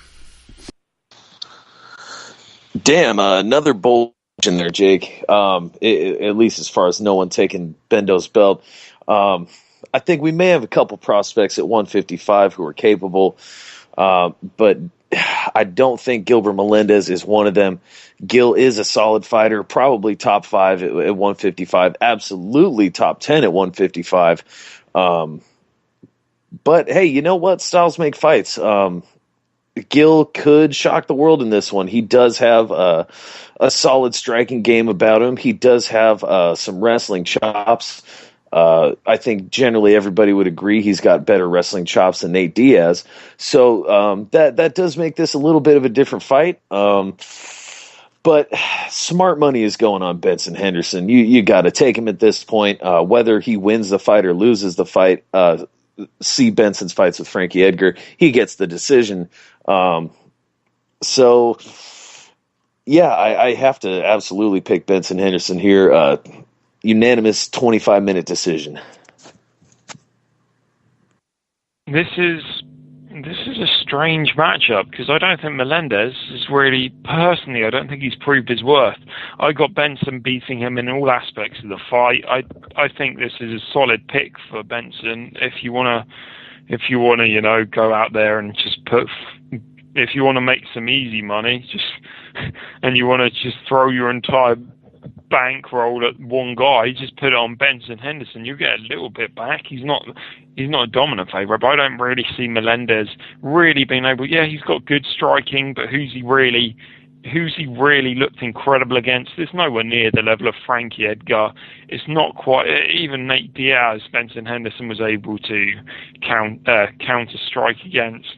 I don't see how Benson loses this fight, but hey, I'm here to be impressed. I'm here to be shocked. I love MMA because it's unpredictable, so maybe I am wrong. But right now, I think Benson could go a long way in this division. I think you're right. As for the pound-for-pound top 5, it's a very curious debate who you rank there, Aldo or Barral. But yeah, Benson's top 5 for sure. This is a championship fight, and a lot of people are going to be shocked when Chael Sonnen easily defeats John Jones. But I'm not. I'm just going to predict it right now. This will be the easiest fight of Chael Sonnen's entire career. I wouldn't be surprised if it ended in the first round. Johnny's got nothing mentally, physically. He's a bum. It's all over. This is one championship fight that you want to tune into. Like Jay said, John Jones doesn't stand a chance. It's all over. Word on the street. It is all over. Jay? Oh, wait, no, sorry. Ramses was the last one to weigh in on that, which I guess, does anyone else have any more thoughts on UFC on Fox 7 before we lead it out? I've got a real quick question for everybody. What's that? If they're down, right? Who have you got in your top 5 pound for pound, guys? Top 5 pound for pound. I'll give mine first. Of course, number 1, Chael Patrick Sonnen. Number 2, Brian Ebersol. He will be back. Number 3, Eve Edwards. Number 4, oof. Now we're getting up there. Damn. Number 4. That's a tough one. Maybe, I like no, he's a little injured. I liked fucking Gray Maynard, even though he's never, won that title fight. And yeah, I'll just go with him in there. And number 5, damn, motherfuck. I got nothing for number 5. What about you, Patrick?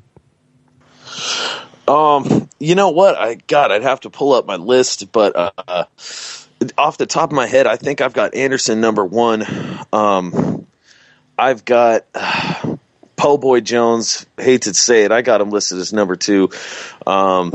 I believe I've got GSP number 3. I've got Jose Aldo as number 4, cemented at number 4. Close for number 3 after his nice win over Frankie Edgar, the former 155-pound champ. Probably should be still the 155-pound champ, but anyways.